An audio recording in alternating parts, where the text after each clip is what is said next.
मेरे प्रिय दोस्तों, यह एक लेखक के द्वारा लिखी गई एक काल्पनिक कहानी है। इसे आपके मनोरंजन के लिए बनाया गया है। एपिसोड 1। जब से ये यूनिवर्स बना है तब से हम सब एक ही चीज को मानते आए हैं कि पूरे यूनिवर्स में पृथ्वी अकेला ही एक ऐसा प्लैनेट है जहां पर जीवन पाया जाता है। हमारे स्कूल कॉलेज में भी यही पढ़ाया गया है। हालांकि ये बात और है कि जैसे जैसे साइंस ने तरक्की की है वैसे वैसे ये बात भी सामने आई है कि यूनिवर्स में पृथ्वी जैसे और भी बहुत सारे ग्रह हैं जहां पर साइंस ऑफ लाइफ मिले हैं। वहां रहने वाले लोग हम ह्यूमंस का ही कोई वर्जन है। यहीं की तरह वहां भी पेड़ पौधे और जानवर हैं। बस अलग है तो वहां के तौर तरीके और लोगों और जानवरों की सोच। सुनने में ये थोड़ा अजीब जरूर लगता है, लेकिन ये एक रिसर्च किया हुआ फैक्ट है। हमारी पृथ्वी जैसे ही एक ग्रह टाइटन की पहाड़ी पर काले रंग के कपड़े पहने 18 साल की उम्र का एक जवान लड़का अपने एक हाथ में खून से लथपथ खंजर और दूसरे में एक मरे हुए कछुए को लिए खड़ा हुआ था। खंजर से लगातार टपकता हुआ खून इस बात को साफ कर रहा था कि उस लड़के ने अभी अभी ही इस कछुए को मारा है। तभी उसके आंखों के सामने नीली रोशनी फैल गई और एक ट्रांसपेरेंसी स्क्रीन सामने आ गई। उस पर लिखा था, काला कछुआ मारा गया, डेविल सोल हासिल नहीं हुई। 0 से 10 जीन पॉइंट्स हासिल करने के लिए इसकी एनर्जी हासिल करें। ये पढ़कर वीर रहेजा नाम के उस लड़के के खूबसूरत चेहरे पर एक संतोषजनक मुस्कुराहट आ गई। उसने तुरंत ही उस मरे हुए कछुए को जमीन पर रखा है और अपने हाथ में लिए खंजर से उसका पेट फाड़ दिया। कछुए के पेट को फाड़ते ही वीर आंख बंद करके अपने हाथों को एक पैटर्न में घुमाया है और उसे कछुए की एनर्जी को अपने अंदर आती हुई महसूस होने लगी। फिर उसने पावर स्क्रीन की तरफ देखा जिस पर लिखा हुआ था, काले कछुए की एनर्जी हासिल हो गई है, आपको जीन पॉइंट्स नहीं मिले। वीर ने पावर स्क्रीन को हल्के से छूने की कोशिश की। स्क्रीन एक सेकंड के लिए ब्लैंक हो गई, फिर उस पर लिखा आया, आपका स्टेटस फर्स्ट लेवल पार नहीं हुई। अब आपका लाइफ स्पैन होगा 200 ईयर्स। विकसित होने के लिए जरूरी पॉइंट्स 100 जीन पॉइंट्स। हासिल हुए जीन पॉइंट्स 79। डेविल सोल हासिल नहीं हुई। अपना डेटा पढ़कर वीर की मुस्कुराहट उदासी में बदल गई और वो गहरी सांस लेता हुआ निराश होकर पास ही पड़े हुए पत्थर पर बैठ गया और सोचने लगा, लगातार 30 से भी ज्यादा कछुओं को मारने के बाद भी मुझे एक भी जीन पॉइंट्स हासिल नहीं हुए। लगता है मैंने जरूरत से ज्यादा काले कछुओं को मारकर उनकी एनर्जी हासिल कर ली है। शायद इसीलिए मैं आगे और डेवलप नहीं हो पा रहा हूँ। 0 पॉइंट्स। पता नहीं मेरी फर्स्ट लेवल कब पूरी होगी और कब मुझे यहाँ पर कोई स्टेटस हासिल होगा। टाइटन ग्रह पर बने देव आश्रम में आए हुए उसे 3 महीने से भी ज्यादा हो गए हैं और इतना समय बीतने पर भी वो आज भी वहीं है जहां से उसने शुरुआत की थी। कहीं ऐसा ना हो कि उसकी पूरी जिंदगी यहीं देव आश्रम में ही बीत जाए और वो कभी आगे बढ़ ही ना पाए। इस ख्याल से ही वीर डर के मारे कांपने लगता है। नहीं, वो ऐसे हार नहीं मान सकता। वो ये कभी नहीं भूल सकता कि वो यहाँ पर क्यों आया है और उसका क्या मकसद है। अपने परिवार के लिए, अपने परिवार की खुशियों के लिए उसे खुद को साबित करना ही होगा, ताकि जब वो लौटकर अपने प्लैनेट वापस जाए तो उसकी माँ और उसकी बहन को उस पर गर्व हो। हाँ, वीर टाइटन ग्रह का प्राणी नहीं है, बल्कि वो पृथ्वी ग्रह से है। तो फिर वो यहाँ क्या कर रहा है और उसका क्या मकसद है? और सबसे बड़ी बात, वो यहाँ पहुंचा कैसे? तो ये बहुत ही दिलचस्प कहानी है। वीर भी बाकी पृथ्वीवासियों की तरह ही एक आम इंसान है। उसके पास सुपरमैन या स्पाइडरमैन या ऐसे किसी भी सुपर हीरो जैसी कोई खास शक्ति नहीं है, बल्कि वो तो जिंदगी की परेशानियों से जूझता हुआ 18 साल का एक आम लड़का है। लेकिन वीर की लाइफ हमेशा से इतनी ही परेशानियों से भरी हुई नहीं थी। एक वक्त था जब वीर के पिता विहान रहेजा की गिनती शहर के बाकी रईसों में होती थी। उनके पास ऐशो आराम की कोई कमी नहीं थी। लेकिन उनकी मौत के बाद सब बदल गया। विहान रहेजा के भाइयों और उनकी बहन को वीर और उसका परिवार एक बोझ लगने लगा और एक एक करके सबने उन लोगों से अपना रिश्ता खत्म कर दिया। वीर की मां प्रेरणा रहेजा को अपने रिश्तेदारों का ऐसा रवैया देखकर बहुत दुख हुआ, पर फिर भी वो बिना किसी से कोई शिकायत करे अपने दोनों बच्चों के साथ अपनी पुश्तैनी हवेली, जो कि वीर के दादाजी के नाम पर थी, में अपना जीवन बिताने लगी। लेकिन वीर के रिश्तेदारों को ये भी मंजूर नहीं हुआ। विहान रहेजा के बिजनेस पर कब्जा जमाने के बाद अब उनकी नज़र उस पुश्तैनी हवेली पर पड़ गई और वो लोग अलग अलग तरीके से प्रेरणा रहेजा पर उस हवेली को बेचकर उनसे मिले पैसों का बंटवारा करने के लिए दबाव डालने लग गए। लेकिन प्रेरणा रहेजा ऐसा कैसे कर सकती थी? आखिर प्रॉपर्टी के नाम पर उनके पास यही एक हवेली ही तो रह गई थी। अगर ये भी बिक जाएगी तो वो अपने दोनों बच्चों को लेकर कहाँ जाएंगी? दूसरी बात कि उस हवेली से विहान रहेजा की यादें भी तो जुड़ी थीं। लेकिन इन सब बातों से वीर के दोनों चाचा और बुआ को कोई मतलब नहीं था। वीर को आज भी वो दिन अच्छे से याद है जब वो कॉलेज से एग्जाम घर लौटा ही था और उसने अपनी बुआ को अपनी माँ से बहस करते हुए सुना। वीर की बुआ की कर्कश आवाज पूरी हवेली में गूंज रही थी, प्रेरणा, आखिर तुम चाहती क्या हो? ये घर हमारे माता पिता का है और मेरा और मेरे भाइयों का इस पर बराबर का हक है। अब जब विहान भैया नहीं रहे तो हम उनकी पत्नी और बच्चों को परेशान नहीं करना चाहते। घर बेचने के बाद उनका जो भी हिस्सा बनेगा वो हम तुम लोगों को दे देंगे। लेकिन अगर तुम ये पूरी हवेली हड़पने के फिराक में हो तो हम ऐसा कभी नहीं होने देंगे। वीर के ताऊजी अपनी बहन की बात का समर्थन देते हुए कह रहे थे, बिल्कुल सही कह रही है मेरी बहन। ये हवेली हमारे माता पिता की विरासत है। इस पर हम सभी का अधिकार है और आप अकेले इस पर कब्जा नहीं जमा सकती। वैसे भी आप लोग 20 साल से ज्यादा से यहाँ पर रह रहे हैं, तो उस हिसाब से तो आप लोग पहले ही बहुत फायदा उठा चुके हैं। अब वक्त आ गया है कि हम इस हवेली का बंटवारा कर लें। वीर के छोटे चाचा भी अपने बड़े भाई की बात से सहमत होते हुए कह रहे थे, सही कहा आपने भैया। भाभी आपको तो हमारा एहसान मानना चाहिए कि कम से कम हम आपसे इसका किराया नहीं मांग रहे हैं। लेकिन इस घर पर हम सभी का हक है और इसलिए इसका बंटवारा तो होकर रहेगा। वीर की चाची कह रही थी, हमने अपने वकील से सारा हिसाब लगवा लिया है। इस हवेली की कीमत 4 करोड़ से ज्यादा की है। आपको मिलाकर हम 4 लोग हैं, तो उस हिसाब से हम सभी को 1-1 करोड़ मिलना चाहिए। अब या तो आप हम तीनों को 1-1 करोड़ रुपए देकर इस घर को पूरी तरह से अपने नाम करा लीजिए, नहीं तो इस घर को बेच दीजिए। फैसला आपका है। अपनी चाची के ऐसे शब्द सुनकर वीर को अपने कानों पर विश्वास नहीं होता है। आखिर कोई इतना बेरहम कैसे हो सकता है। प्रेरणा रहेजा रोने लग गई थी और रोते हुए उन्होंने अपने रिश्तेदारों से कहा, देखिए आप लोग मुझ पर इस तरह से दबाव नहीं डाल सकते। आप लोग अच्छे से जानते हैं कि हमारे हालात कैसे हैं। मेरे पास 3 करोड़ रुपए नहीं है। अगर होते तो ये नौबत ही क्यों आती। प्रेरणा सोच रही थी क्या उनके पति का बिजनेस हड़पना काफी नहीं था कि अब वो लोग उन्हें और उनके बच्चों को इस घर में भी चैन से नहीं रहने दे रहे। वीर की बुआ अपना आखिरी फैसला सुनाते हुए कहा था, फिर तो इस हवेली को ही बेचना होगा। बुआ की बात सुनकर वीर को बहुत हैरानी हुई थी। उसने कभी नहीं सोचा था कि एक दिन उसे अपनी बुआ का ये रूप भी देखने को मिलेगा। प्रेरणा रहेजा ने एक बार फिर से उन सब को समझाने की कोशिश की थी, अगर हवेली बिक जाएगी तो हम रहेंगे कहाँ।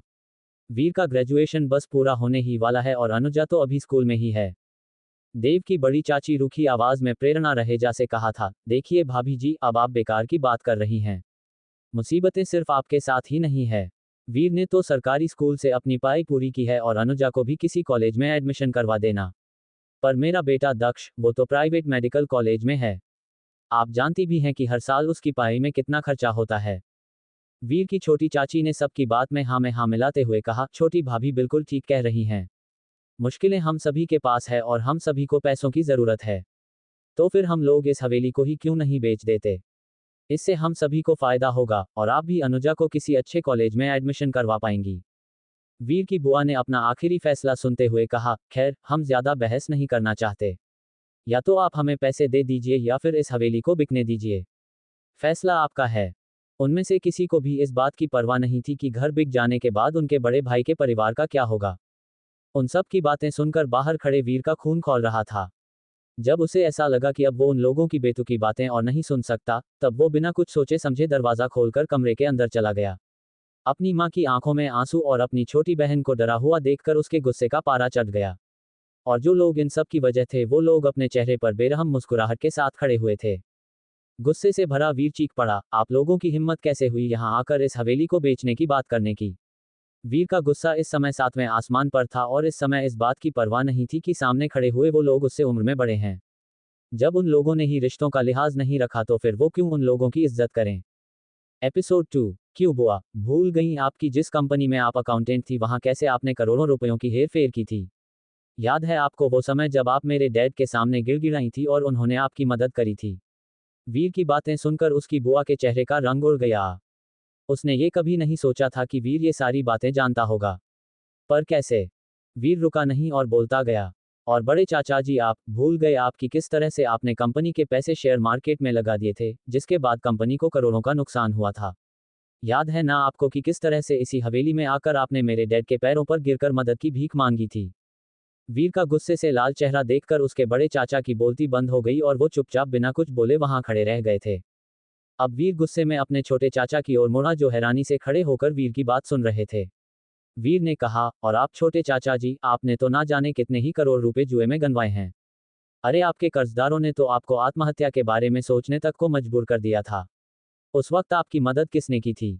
जब आपके कर्जदार आपकी जान के पीछे हाथ धोकर पड़ गए थे, तब आपको किसने बचाया था। वीर गुस्से से चिल्लाता हुआ उन सब से कहता रहा, स्टार ग्रुप हमारे फैमिली बिजनेस को हड़पना चाहता था। अगर उस समय मेरे डैड सामने आकर आप लोगों की मदद करके स्टार ग्रुप की दुश्मनी मोल नहीं लेते तो क्या वो इतनी बेरहम मौत मरते। उसका गुस्से से लाल चेहरा देखकर किसी में भी हिम्मत नहीं थी कि कोई इस समय वीर से कुछ कहता। बरसों से वीर के दिल में भरा जख्म आज गुस्से का ज्वालामुखी बन के फूटा था, जिसके लावा में ये सभी भस्म होने वाले थे। वीर ने गुस्से से भरी हुई आवाज में अपनी बातें जारी रखी, और सबसे बड़ी बात, जिन आलीशान घरों में आप सब रहते हैं, उसके पैसे आपको किसने दिए थे? क्या उसकी कीमत इस हवेली से कम है?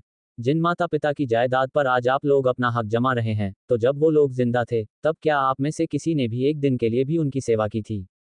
मेरे डैड ने मरते दम तक आप लोगों की मदद की, और आप लोग इतने स्वार्थी हैं कि आप लोग मेरे डैड के अंतिम संस्कार तक में नहीं आए।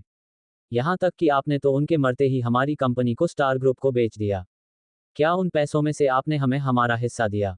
फिर आप लोगों की हिम्मत कैसे हुई यहाँ आकर इस हवेली में अपना हिस्सा मांगने की? कुछ देर तक सदमे में रहने के बाद वीर के ताऊ आगे बढ़े और बेरुखी से वीर से कहा, बस करो वीर। तुम्हारे डैड ने कोई महान काम नहीं किया है जो तुम हम सबको इतनी बातें सुना रहे हो। उन्होंने वही किया जो वो करना चाहते थे। और रही बात कंपनी की, तो वो मेरे पिता की थी, और उसमें सिर्फ तुम्हारे डैड का ही नहीं बल्कि हम सबका हिस्सा था। अकेले तुम्हारे डैड ही हम सब के लिए फैसला नहीं ले सकते थे। और हमें पूरा हक है कंपनी बेचने के बाद मिले पैसों को खर्च करने का। वीर की बुआ भी अपने बड़े भाई की बात से सहमत होते हुए कहा, बिल्कुल सही कह रहे हैं भैया। तुम्हारे डैड अपने आप को तानाशाह समझते थे। वही करते थे जो वो सही समझते थे।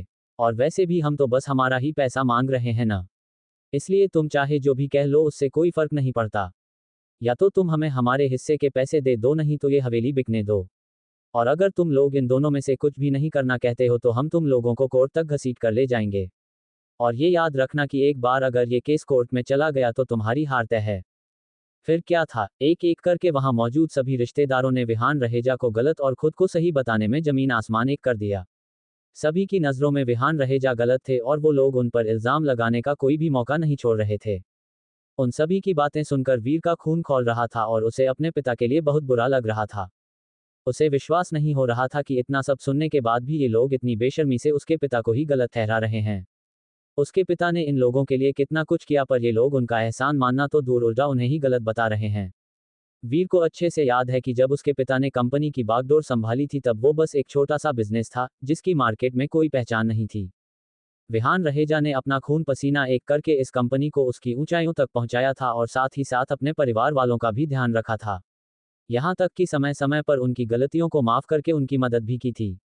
कितनी ही बार ऐसा हुआ था कि पैसों की कमी के कारण कंपनी में ताले लगने की नौबत आ गई थी, पर विहान रहेजा ने हमेशा ही सामने आकर कंपनी को बंद होने से बचाया था। यहाँ तक कि इसी कंपनी की वजह से ही उनकी मौत भी हो गई। और जिन लोगों के लिए विहान रहेजा ने इतना कुछ किया, आज वही लोग उनकी मौत के बाद उनकी पत्नी और उनके बच्चों को उस तरह से परेशान कर रहे हैं। वीर को अच्छे से याद है कि उसके डैड हमेशा उससे कहा करते थे कि ये सभी लोग उसके रिश्तेदार नहीं बल्कि परिवार है, और परिवार में कोई बहस या लड़ाई झगड़ा नहीं करता। पर उन्हें क्या पता कि जिन लोगों को वो अपना परिवार कहते थे, वही लोग उनकी मौत के बाद इस हद तक गिर जाएंगे। ऐसा नहीं है कि वीर ने कभी उन लोगों को अपना नहीं माना। अगर वाकई में वो लोग किसी मुसीबत में होते और उन लोगों को पैसों की ज़रूरत होती, तो वीर कुछ भी करके उन लोगों की मदद करता। फिर चाहे उसके लिए उसे ये हवेली ही क्यों ना बेचनी पड़ती।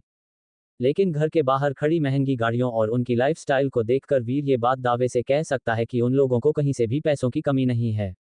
और तो और कंपनी को बेचने के बाद उन सभी को करोड़ों का फायदा हुआ था, जिसमें से उन्होंने वीर और उसके परिवार को एक फूटी कौड़ी भी नहीं दी थी। तो फिर कैसे अचानक से उनके पास पैसों की इतनी दिक्कत कैसे हो गई कि वो लोग इस हवेली को बेचने के पीछे पड़ गए?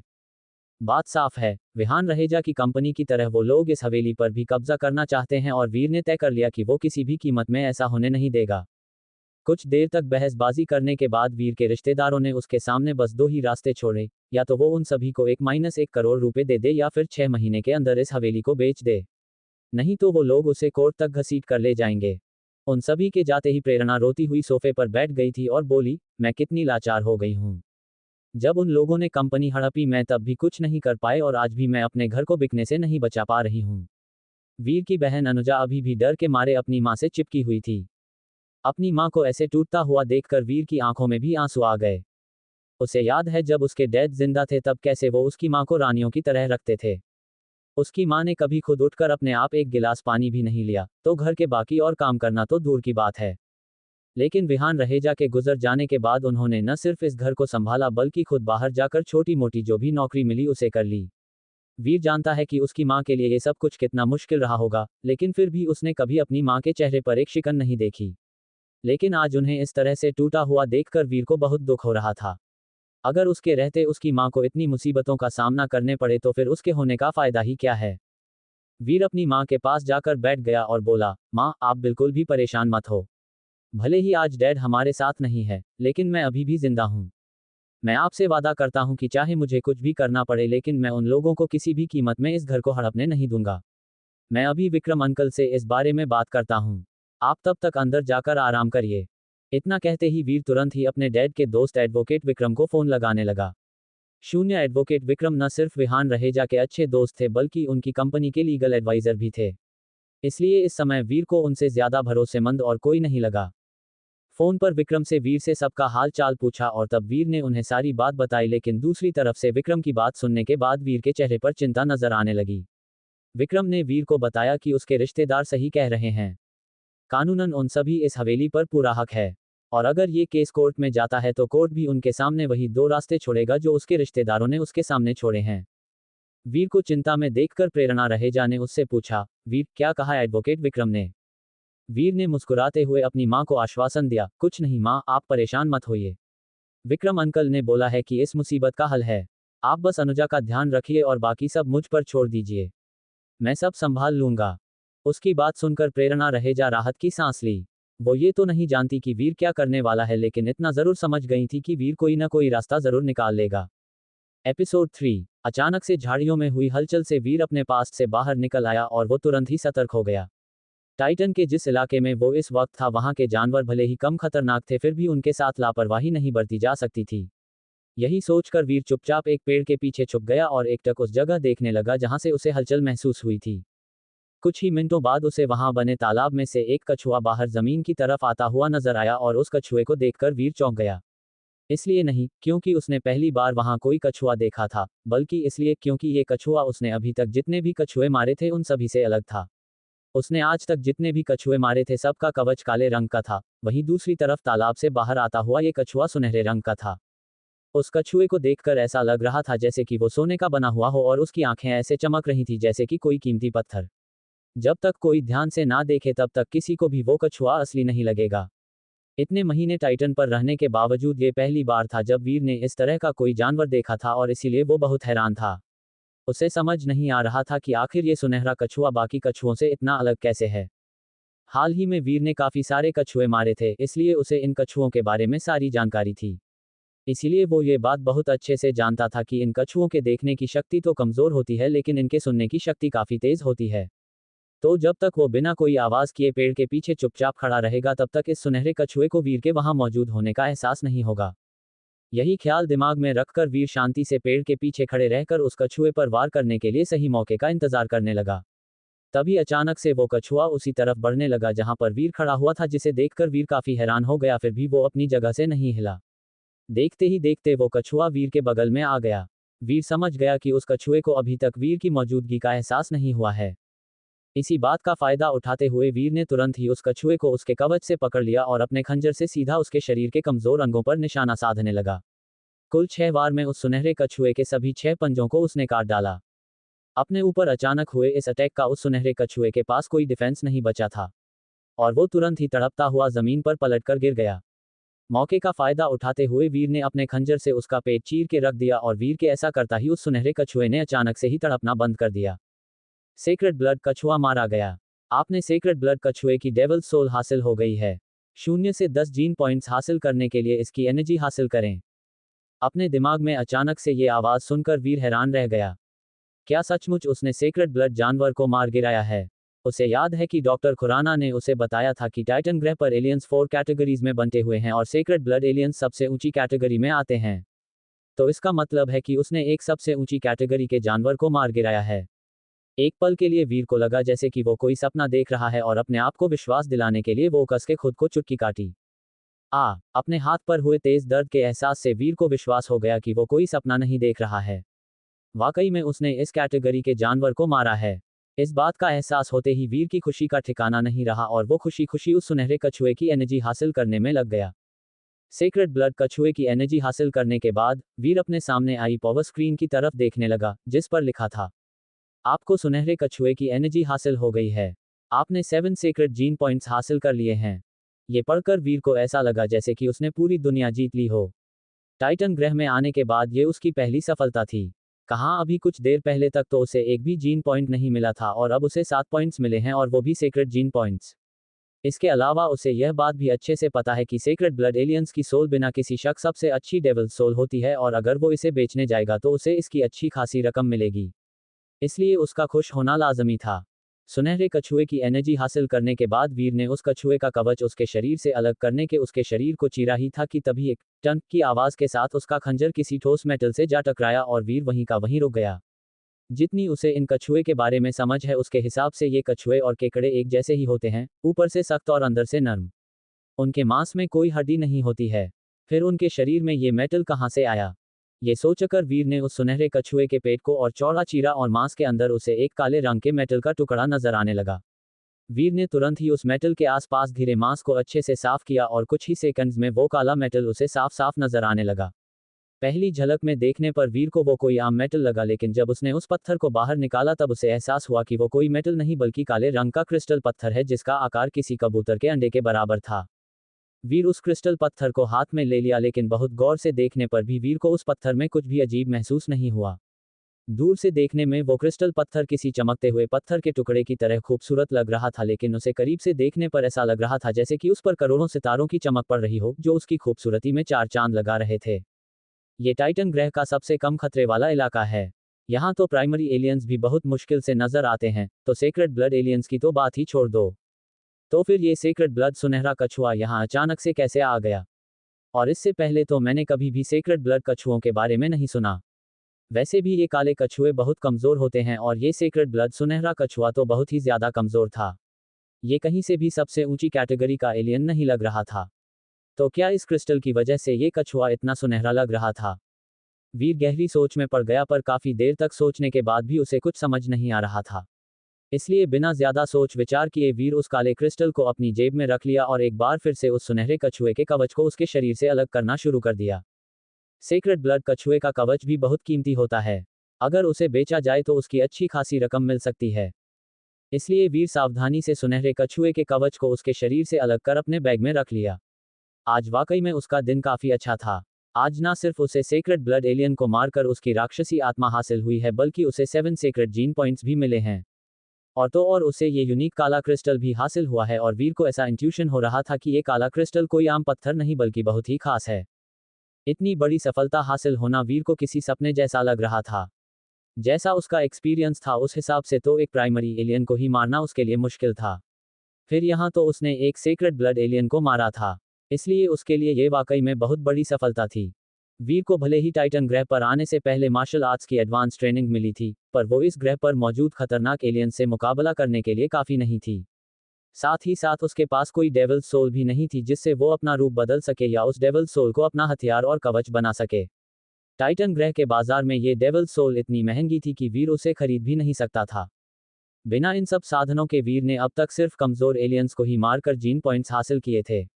लेकिन जितना ज्यादा वो इन कमजोर एलियंस की एनर्जी हासिल कर रहा था उसके विकसित होने की प्रक्रिया उतनी ही धीमी होती जा रही थी।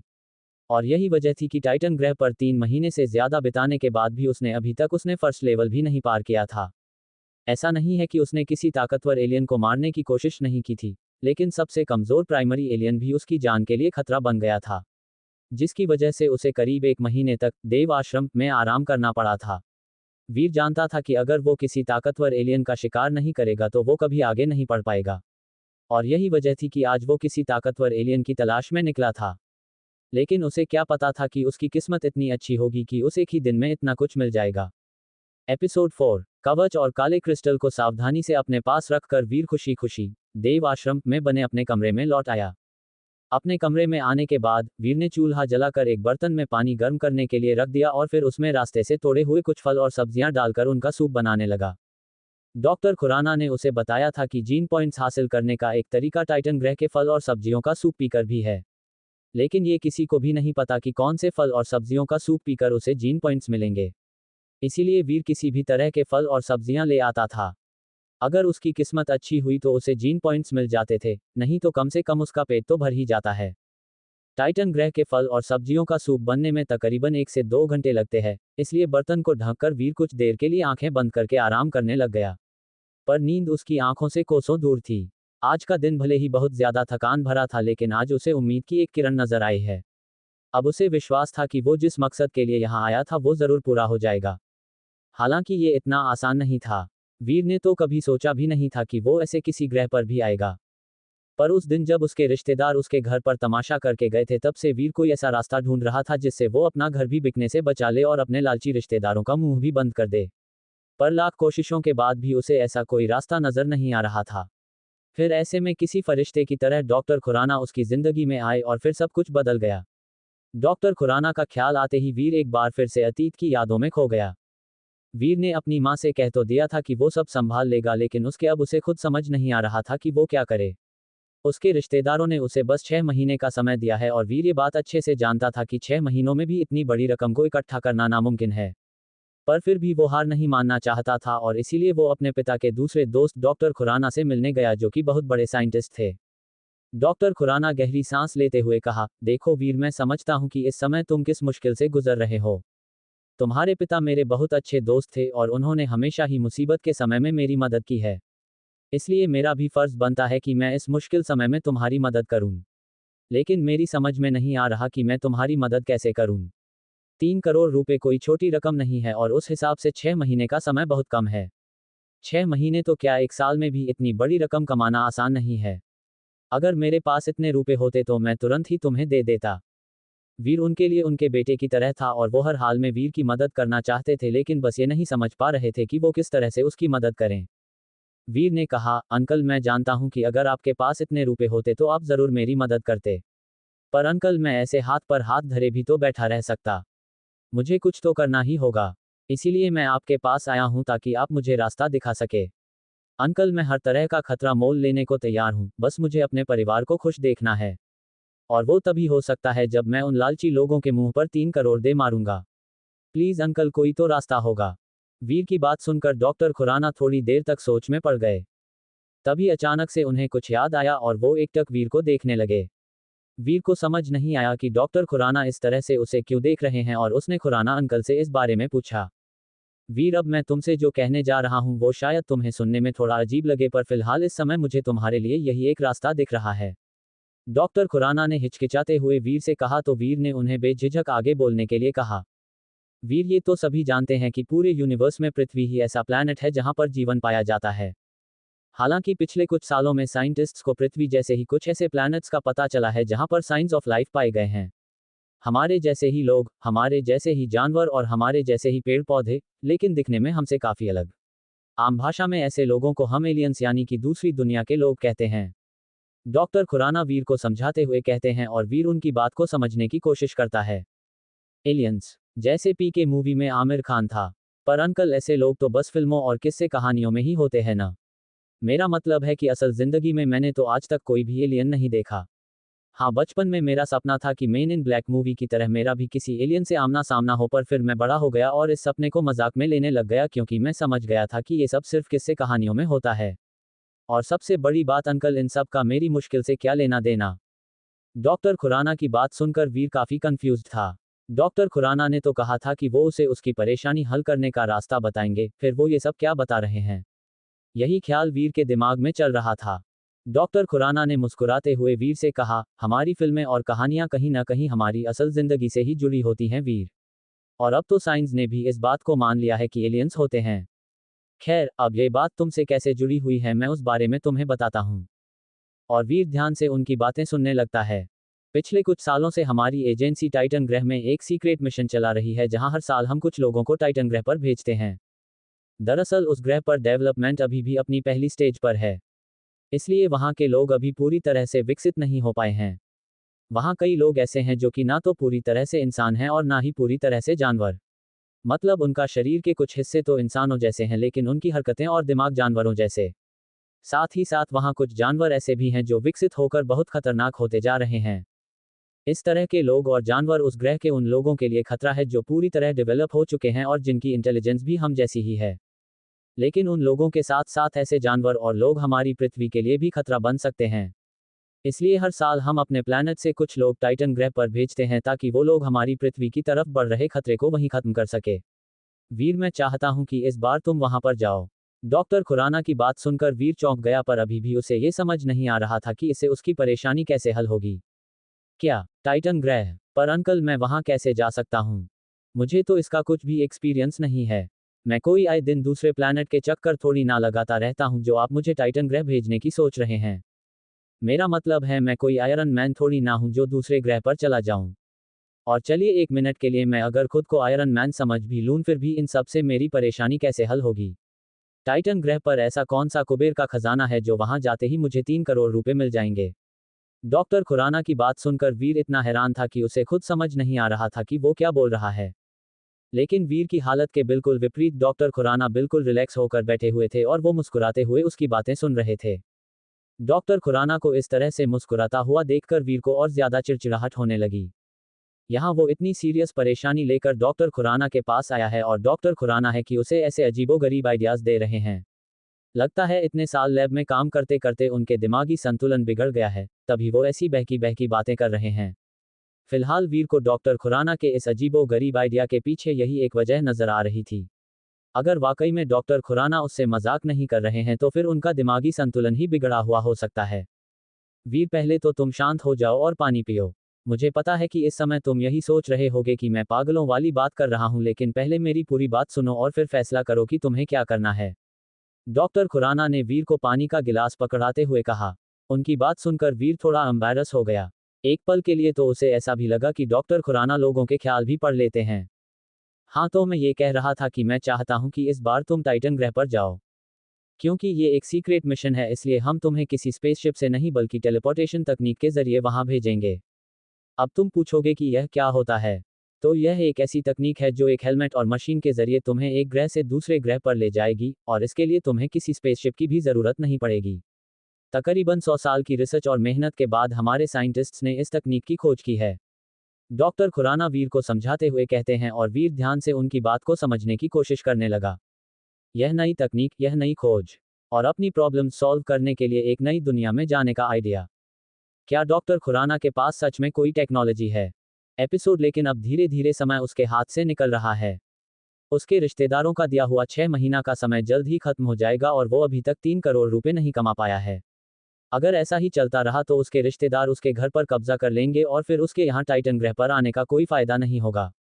ये ख्याल आते ही वीर तुरंत ही अपनी आंखें खोलता है और उठकर बैठ जाता है। उसे इस बात का एहसास है कि अब उसके पास वाकई में बहुत कम समय बचा हुआ है। बस वो ये नहीं समझ पा रहा है कि वो ऐसा क्या करे कि जल्द से जल्द उसे 3 करोड़ रुपए मिल जाएं। अगर वो सुनहरे कछुए के कवच को बेच भी देता है तब भी वो इतने रुपए नहीं कमा पाएगा। उसके लिए उसे किसी और ताकतवर एलियन का शिकार करने की जरूरत है। पर दिक्कत यह है कि इस समय वीर की स्ट्रेंथ और तकनीक दोनों ही किसी ताकतवर एलियन का शिकार करने के लायक नहीं है। फिर ऐसे में वो कैसे किसी ताकतवर एलियन से जाकर भिड़ जाए? ये तो फिर वही बात हो जाएगी कि आ बैल मुझे मार। वीर इन्हीं सब उलझनों में खोया हुआ था कि तभी उसे कुछ याद आता है। वो तुरंत ही अपनी जेब से काले क्रिस्टल को निकालता है और बड़े ही ध्यान से उसे देखता रहता है। उसे अभी भी नहीं समझ आ रहा था कि आखिर ये किस तरह का पत्थर है और इसमें ऐसी कौन सी शक्तियां हैं जिसने एक आम कछुए को इतना खास बना दिया था। तभी वीर की नज़र अपने कमरे के कोने पर रखे एक पिंजरे पर पड़ती है जहां कुछ दिन पहले उसने एक बड़ी सी बिल्ली को कैद करके रखा था। हरे रंग की वो बिल्ली आम बिल्लियों से काफी अलग थी, ठीक वैसे ही जैसे टाइटन ग्रह के बाकी सभी जानवर थे। काले कछुओं की तरह ये हरी बिल्ली भी एक आम एलियन थी। वीर इन बिल्लियों का शिकार करके उन्हें अपने साथ वापस लेकर आता था ताकि उनकी एनर्जी हासिल करके वो अपने जीन पॉइंट्स बढ़ा सके। लेकिन कुछ समय बाद इन बिल्लियों से हासिल हुई एनर्जी से उसके जीन पॉइंट्स बढ़ना बंद हो गए। इसीलिए उसने इस आखिरी हरी बिल्ली को कैद में ही छोड़ दिया था और इसके बारे में लगभग भूल ही गया था। ये काफी हैरानी की बात थी कि ये हरी बिल्ली अभी तक जिंदा है। वीर तुरंत ही पिंजरे में से उस हरी बिल्ली की निकालता है और कुछ सेकंड सोचने के बाद वो काला क्रिस्टल उसे खिलाने ही वाला होता है कि तभी वो कुछ ऐसा देखता है जिसे देखकर उसकी आंखें खुली की खुली रह जाती हैं। अधमरी सी वो हरी बिल्ली काले क्रिस्टल को देखते ही अपनी पूरी ताकत लगाकर झट से अपनी जुबान बाहर निकालती है और इससे पहले कि वीर कुछ समझ पाए वो हरी बिल्ली उस काले क्रिस्टल को पूरी तरह से निगल लेती है। इस काले क्रिस्टल में कुछ तो खास बात है। वीर हैरानी से सब कुछ देखता हुआ सोचता है। उसके देखते ही देखते वो हरी बिल्ली जो कुछ समय पहले मरने की कगार पर थी उसमें अचानक से ही जान आ जाती है। अपने चारों पंजों से वो वीर पर वार करने की कोशिश करती है और जब वो इसमें सफल नहीं हो पाती तो जिस हाथ से वीर ने उसकी गर्दन को पकड़ा हुआ था उसी हाथ को वो अपने दांतों से काटने की कोशिश करती है। वीर उस हरी बिल्ली को पिंजरे में वापस डाल देता है और ध्यान से उसकी हर हरकत पर नजर रखता है। वो हरी बिल्ली जिसने इतने दिनों से कुछ भी नहीं खाया था, अचानक से ही एनर्जी से भर जाती है और पिंजरे से बाहर निकलने के लिए तेजी से हाथ पांव मारने लगती है। वीर वापस अपनी जगह पर बैठकर हरी बिल्ली की हर एक हरकत को ध्यान से देखता है। उसके दिमाग में एक शक था और अगर उसका ये शक यकीन में बदल गया तो इससे ये बात पक्की हो जाएगी उसके हाथ बहुत ही अनमोल चीज लगी है, एक ऐसी चीज जो सेक्रेड ब्लड एलियन से भी कहीं ज्यादा कीमती है। इस ख्याल भर से ही वीर का रोम रोम एक नए उत्साह से भर गया था। लेकिन साथ साथ उसे ये भी डर सता रहा था कि कहीं अगर उसका शक गलत निकला तो। वो उम्मीद की इस किरण को खोना नहीं चाहता था। इसीलिए वो अपनी सांस रोके पिंजरे को ऐसे एकटक देख रहा था जैसे कोई स्टूडेंट अपने रिजल्ट का इंतजार करता है। वीर उस पिंजरे को देखने में इतना मग्न था कि उसे किसी भी चीज की सुध नहीं थी। यहां तक कि भूख का भी एहसास उसे तब हुआ जब उसे सूप की खुशबू आई। वीर अपने बोल से सूप पीने जा ही रहा था कि तभी उसे कुछ टूटने की आवाज आती है। वो तुरंत ही मुड़ता है और देखता है कि हरी बिल्ली पिंजरा तोड़कर बाहर निकलने की कोशिश कर रही है। यहां तक कि उसने कुछ सलाखें तोड़कर अपना सिर भी बाहर निकाल लिया था। वीर के देखते ही देखते उसके शरीर का हल्का हरा रंग गहरे हरे रंग में बदल गया। उसके दांत और नाखून पहले से भी ज्यादा नोकीले और पैने हो गए थे। एक पल के लिए वीर इतना ज्यादा हैरान हो गया था कि उसे कुछ भी समझ में नहीं आ रहा था और जब तक उसे समझ आया तब तक वो हरी बिल्ली पिंजरा तोड़ के बाहर आने ही वाली थी। मौके की गंभीरता को समझते हुए वीर तुरंत ही अपना खंजर उठाता है और इससे पहले कि वो हरी बिल्ली पिंजरा तोड़कर पूरी तरह से बाहर निकले, वीर उस हरी बिल्ली के पेट में खंजर भोंककर उसे मार डालता है। वो हरी बिल्ली कुछ देर तक तड़पते हुए वहीं जमीन पर ढेर हो जाती है। हरी बिल्ली के मरते ही वीर के सामने पॉवर स्क्रीन आ जाती है जिस पर लिखा था, प्राइमरी हरी बिल्ली मारी गई। आपने कोई डेवल सोल हासिल नहीं करी है। 0 से 10 जीन पॉइंट्स हासिल करने के लिए इसकी एनर्जी हासिल करें। अपने दिमाग में इस आवाज को सुनकर वीर की आंखें खुली की खुली रह जाती हैं। प्राइमरी हरी बिल्ली यानी कि प्राइमरी एलियन, इसका मतलब मेरा शक सही निकला, ये क्रिस्टल वाकई में एलियंस को डेवलप होने में मदद करता है। वीर की खुशी का ठिकाना नहीं था और उसे समझ नहीं आ रहा था कि वो इस समय अपनी खुशी का इजहार किस तरह से करे। अगर उसका बस चलता तो शायद वो खुशी के मारे नाचने भी लग जाता। कुछ देर बाद जब उसकी खुशी थोड़ी कम होती है तब वो अपने खंजर से उस हरी बिल्ली के पेट को चीरकर उस काले क्रिस्टल को बाहर निकालता है। बिना इस बात की परवाह किए कि उस काले क्रिस्टल पर अभी भी हरी बिल्ली का खून लगा हुआ है, वीर खुशी के मारे उसे चूम लेता है। थोड़ी देर बाद उस क्रिस्टल को साफ करके वीर उसे अपने हाथ में इस तरह पकड़ता है जैसे कि वो क्रिस्टल नहीं बल्कि कोई अनमोल खजाना हो। इस क्रिस्टल की ही वजह से वो काला कछुआ सुनहरे कछुए में बदलकर एक सेक्रेड ब्लड एलियन बना था। अगर ये हरी बिल्ली भी डेवलप होना जारी रखती तो क्या ये भी एक सेक्रेड ब्लड एलियन बन जाती। ये ख्याल भर ही इतना कमाल का था कि वीर को किसी सपने के जैसा लग रहा था। खुद को विश्वास दिलाने के लिए वीर ने एक बार फिर से अपने आप को चुटकी काटी और तेज दर्द के एहसास ने उसे यकीन दिला दिया कि वो सपना नहीं देख रहा है, ऐसा वाकई में हुआ है। और इस बात का एहसास होते ही उसका रोम रोम खुशी से झूम उठा। आज वाकई में उसका बहुत अच्छा दिन है। एक ही दिन इतनी सारी सफलता हाथ लगना कोई छोटी बात नहीं थी। कुछ देर तक खुशी मनाने के बाद वीर उस काले क्रिस्टल को संभाल के रख देता है और टाइटन ग्रह के फल और सब्जियों से बने सूप को पीने लग जाता है। क्या पता उसकी किस्मत अच्छी हो और इस सूप को पीकर कोई और अचीवमेंट उसके हाथ लग जाए। यही ख्याल दिमाग में रखकर वीर उस सूप को पूरी तरह से खत्म कर देता है और जैसे कि उसे उम्मीद थी, सूप को खत्म करते ही वो एक और सेक्रेट जीन पॉइंट हासिल कर लेता है। कुल मिलाकर अब उसके पास 8 सेक्रेट जीन पॉइंट्स हो गए थे। अगर वीर के पास कोई खास हथियार या साधन होते तो शायद वो 1 सेक्रेट जीन पॉइंट से ज्यादा हासिल कर लेता। लेकिन ये भी बुरा नहीं है, खासकर तब जब कुछ घंटों पहले तक उसे सेक्रेट जीन पॉइंट तो दूर, कोई आम जीन पॉइंट भी नहीं मिला था। तभी वीर को याद आता है कि पहाड़ी पर उस सुनहरे कछुए को मारने के बाद उसने उसकी डेविल सोल भी हासिल करी थी। और ये ख्याल आते ही वो एक बार फिर से पॉवर स्क्रीन पर अपना डेटा चेक करता है। आपका स्टेटस फर्स्ट लेवल पार नहीं हुई। अब आपका लाइफ स्पैन होगा 200 साल। विकसित होने के लिए जरूरी पॉइंट्स 100 जीन पॉइंट्स। हासिल हुए gene points 79 gene points, 8 secret gene points. Devil soul secret blood सुनहरा कछुआ। सेक्रेट ब्लड सुनहरे कछुए की डेविल सोल की कैटेगरी कवच। सेक्रेट ब्लड सुनहरे कछुए की डेविल सोल का कवच कैसा दिखता होगा। अपना डेटा पढ़ने के बाद वीर सोच में पड़ जाता है। अभी वो इस बारे में सोच ही रहा था कि अचानक हवा में उसे एक सुनहरी परछाई नजर आती है जो देखने में बिल्कुल सुनहरे कछुए के जैसी थी। वो परछाई वीर के शरीर से चिपक कर किसी सुनहरे लिक्विड की तरह वीर के पूरे शरीर में फैलकर उसे ढकने लगती है। देखते ही देखते वीर का पूरा शरीर, यहाँ तक कि उसके बाल तक, सब उस सुनहरे लिक्विड से ढक जाता है।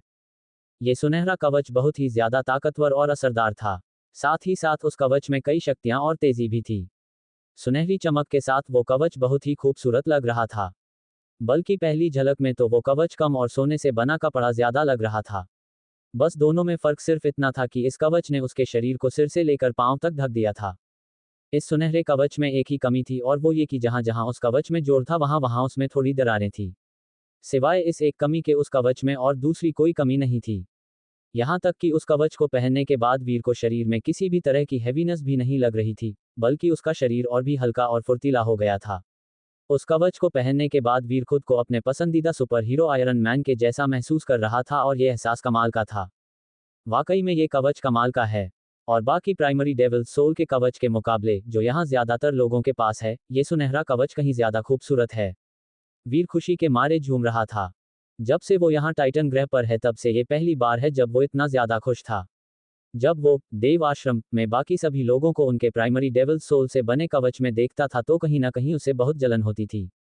पर किसे पता था कि एक दिन उसे भी एक सेक्रेड ब्लड एलियन की डेविल सोल हासिल हो जाएगी। एपिसोड 6। लेकिन अब धीरे धीरे समय उसके हाथ से निकल रहा है। उसके रिश्तेदारों का दिया हुआ 6 महीना का समय जल्द ही खत्म हो जाएगा और वो अभी तक 3 करोड़ रुपए नहीं कमा पाया है। अगर ऐसा ही चलता रहा तो उसके रिश्तेदार उसके घर पर कब्जा कर लेंगे और फिर उसके यहाँ टाइटन ग्रह पर आने का कोई फायदा नहीं होगा। ये ख्याल आते ही वीर तुरंत ही अपनी आंखें खोलता है और उठकर बैठ जाता है। उसे इस बात का एहसास है कि अब उसके पास वाकई में बहुत कम समय बचा हुआ है। बस वो ये नहीं समझ पा रहा है कि वो ऐसा क्या करे कि जल्द से जल्द उसे 3 करोड़ रुपए मिल जाएं। अगर वो सुनहरे कछुए के कवच को बेच भी देता है तब भी वो इतने रुपए नहीं कमा पाएगा। उसके लिए उसे किसी और ताकतवर एलियन का शिकार करने की जरूरत है। पर दिक्कत यह है कि इस समय वीर की स्ट्रेंथ और तकनीक दोनों ही किसी ताकतवर एलियन का शिकार करने के लायक नहीं है। फिर ऐसे में वो कैसे किसी ताकतवर एलियन से जाकर भिड़ जाए? ये तो फिर वही बात हो जाएगी कि आ बैल मुझे मार। वीर इन्हीं सब उलझनों में खोया हुआ था कि तभी उसे कुछ याद आता है। वो तुरंत ही अपनी जेब से काले क्रिस्टल को निकालता है और बड़े ही ध्यान से उसे देखता रहता है। उसे अभी भी नहीं समझ आ रहा था कि आखिर ये किस तरह का पत्थर है और इसमें ऐसी कौन सी शक्तियां हैं जिसने एक आम कछुए को इतना खास बना दिया था। तभी वीर की नज़र अपने कमरे के कोने पर रखे एक पिंजरे पर पड़ती है जहां कुछ दिन पहले उसने एक बड़ी सी बिल्ली को कैद करके रखा था। हरे रंग की वो बिल्ली आम बिल्लियों से काफी अलग थी, ठीक वैसे ही जैसे टाइटन ग्रह के बाकी सभी जानवर थे। काले कछुओं की तरह ये हरी बिल्ली भी एक आम एलियन थी। वीर इन बिल्लियों का शिकार करके उन्हें अपने साथ वापस लेकर आता था ताकि उनकी एनर्जी हासिल करके वो अपने जीन पॉइंट्स बढ़ा सके। लेकिन कुछ समय बाद इन बिल्लियों से हासिल हुई एनर्जी से उसके जीन पॉइंट्स बढ़ना बंद हो गए। इसीलिए उसने इस आखिरी हरी बिल्ली को कैद में ही छोड़ दिया था और इसके बारे में लगभग भूल ही गया था। ये काफी हैरानी की बात थी कि ये हरी बिल्ली अभी तक जिंदा है। वीर तुरंत ही पिंजरे में से उस हरी बिल्ली की निकालता है और कुछ सेकंड सोचने के बाद वो काला क्रिस्टल उसे खिलाने ही वाला होता है कि तभी वो कुछ ऐसा देखता है जिसे देखकर उसकी आंखें खुली की खुली रह जाती हैं। अधमरी सी वो हरी बिल्ली काले क्रिस्टल को देखते ही अपनी पूरी ताकत लगाकर झट से अपनी जुबान बाहर निकालती है और इससे पहले कि वीर कुछ समझ पाए वो हरी बिल्ली उस काले क्रिस्टल को पूरी तरह से निगल लेती है। इस काले क्रिस्टल में कुछ तो खास बात है। वीर हैरानी से सब कुछ देखता हुआ सोचता है। उसके देखते ही देखते वो हरी बिल्ली जो कुछ समय पहले मरने की कगार पर थी उसमें अचानक से ही जान आ जाती है। अपने चारों पंजों से वो वीर पर वार करने की कोशिश करती है और जब वो इसमें सफल नहीं हो पाती तो जिस हाथ से वीर ने उसकी गर्दन को पकड़ा हुआ था उसी हाथ को वो अपने दांतों से काटने की कोशिश करती है। वीर उस हरी बिल्ली को पिंजरे में वापस डाल देता है और ध्यान से उसकी हर हरकत पर नजर रखता है। वो हरी बिल्ली जिसने इतने दिनों से कुछ भी नहीं खाया था अचानक से ही एनर्जी से भर जाती है और पिंजरे से बाहर निकलने के लिए तेजी से हाथ पांव मारने लगती है। वीर वापस अपनी जगह पर बैठकर हरी बिल्ली की हर एक हरकत को ध्यान से देखता है। उसके दिमाग में एक शक था और अगर उसका ये शक यकीन में बदल गया तो इससे ये बात पक्की हो जाएगी उसके हाथ बहुत ही अनमोल चीज लगी है, एक ऐसी चीज जो सेक्रेड ब्लड एलियन से भी कहीं ज्यादा कीमती है। इस ख्याल भर से ही वीर का रोम रोम एक नए उत्साह से भर गया था। लेकिन साथ साथ उसे ये भी डर सता रहा था कि कहीं अगर उसका शक गलत निकला तो। वो उम्मीद की इस किरण को खोना नहीं चाहता था। इसीलिए वो अपनी सांस रोके पिंजरे को ऐसे एकटक देख रहा था जैसे कोई स्टूडेंट अपने रिजल्ट का इंतजार करता है। वीर उस पिंजरे को देखने में इतना मग्न था कि उसे किसी भी चीज की सुध नहीं थी। यहाँ तक कि भूख का भी एहसास उसे तब हुआ जब उसे सूप की खुशबू आई। वीर अपने बोल से सूप पीने जा ही रहा था कि तभी उसे कुछ टूटने की आवाज आती है। वो तुरंत ही मुड़ता है और देखता है कि हरी बिल्ली पिंजरा तोड़कर बाहर निकलने की कोशिश कर रही है। यहाँ तक कि उसने कुछ सलाखें तोड़कर अपना सिर भी बाहर निकाल लिया था। वीर के देखते ही देखते उसके शरीर का हल्का हरा रंग गहरे हरे रंग में बदल गया। उसके दांत और नाखून पहले से भी ज्यादा नोकीले और पैने हो गए थे। एक पल के लिए वीर इतना ज्यादा हैरान हो गया था कि उसे कुछ भी समझ में नहीं आ रहा था, और जब तक उसे समझ आया तब तक वो हरी बिल्ली पिंजरा तोड़ के बाहर आने ही वाली थी। मौके की गंभीरता को समझते हुए वीर तुरंत ही अपना खंजर उठाता है, और इससे पहले कि वो हरी बिल्ली पिंजरा तोड़कर पूरी तरह से बाहर निकले, वीर उस हरी बिल्ली के पेट में खंजर भोंककर उसे मार डालता है।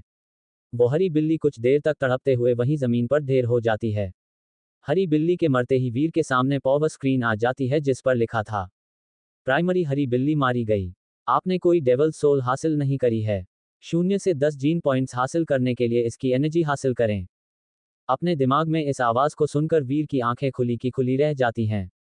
प्राइमरी हरी बिल्ली यानी कि प्राइमरी एलियन, इसका मतलब मेरा शक सही निकला। ये क्रिस्टल वाकई में एलियंस को डेवलप होने में मदद करता है। वीर की खुशी का ठिकाना नहीं था, और उसे समझ नहीं आ रहा था कि वो इस समय अपनी खुशी का इजहार किस तरह से करे। अगर उसका बस चलता तो शायद वो खुशी के मारे नाचने भी लग जाता।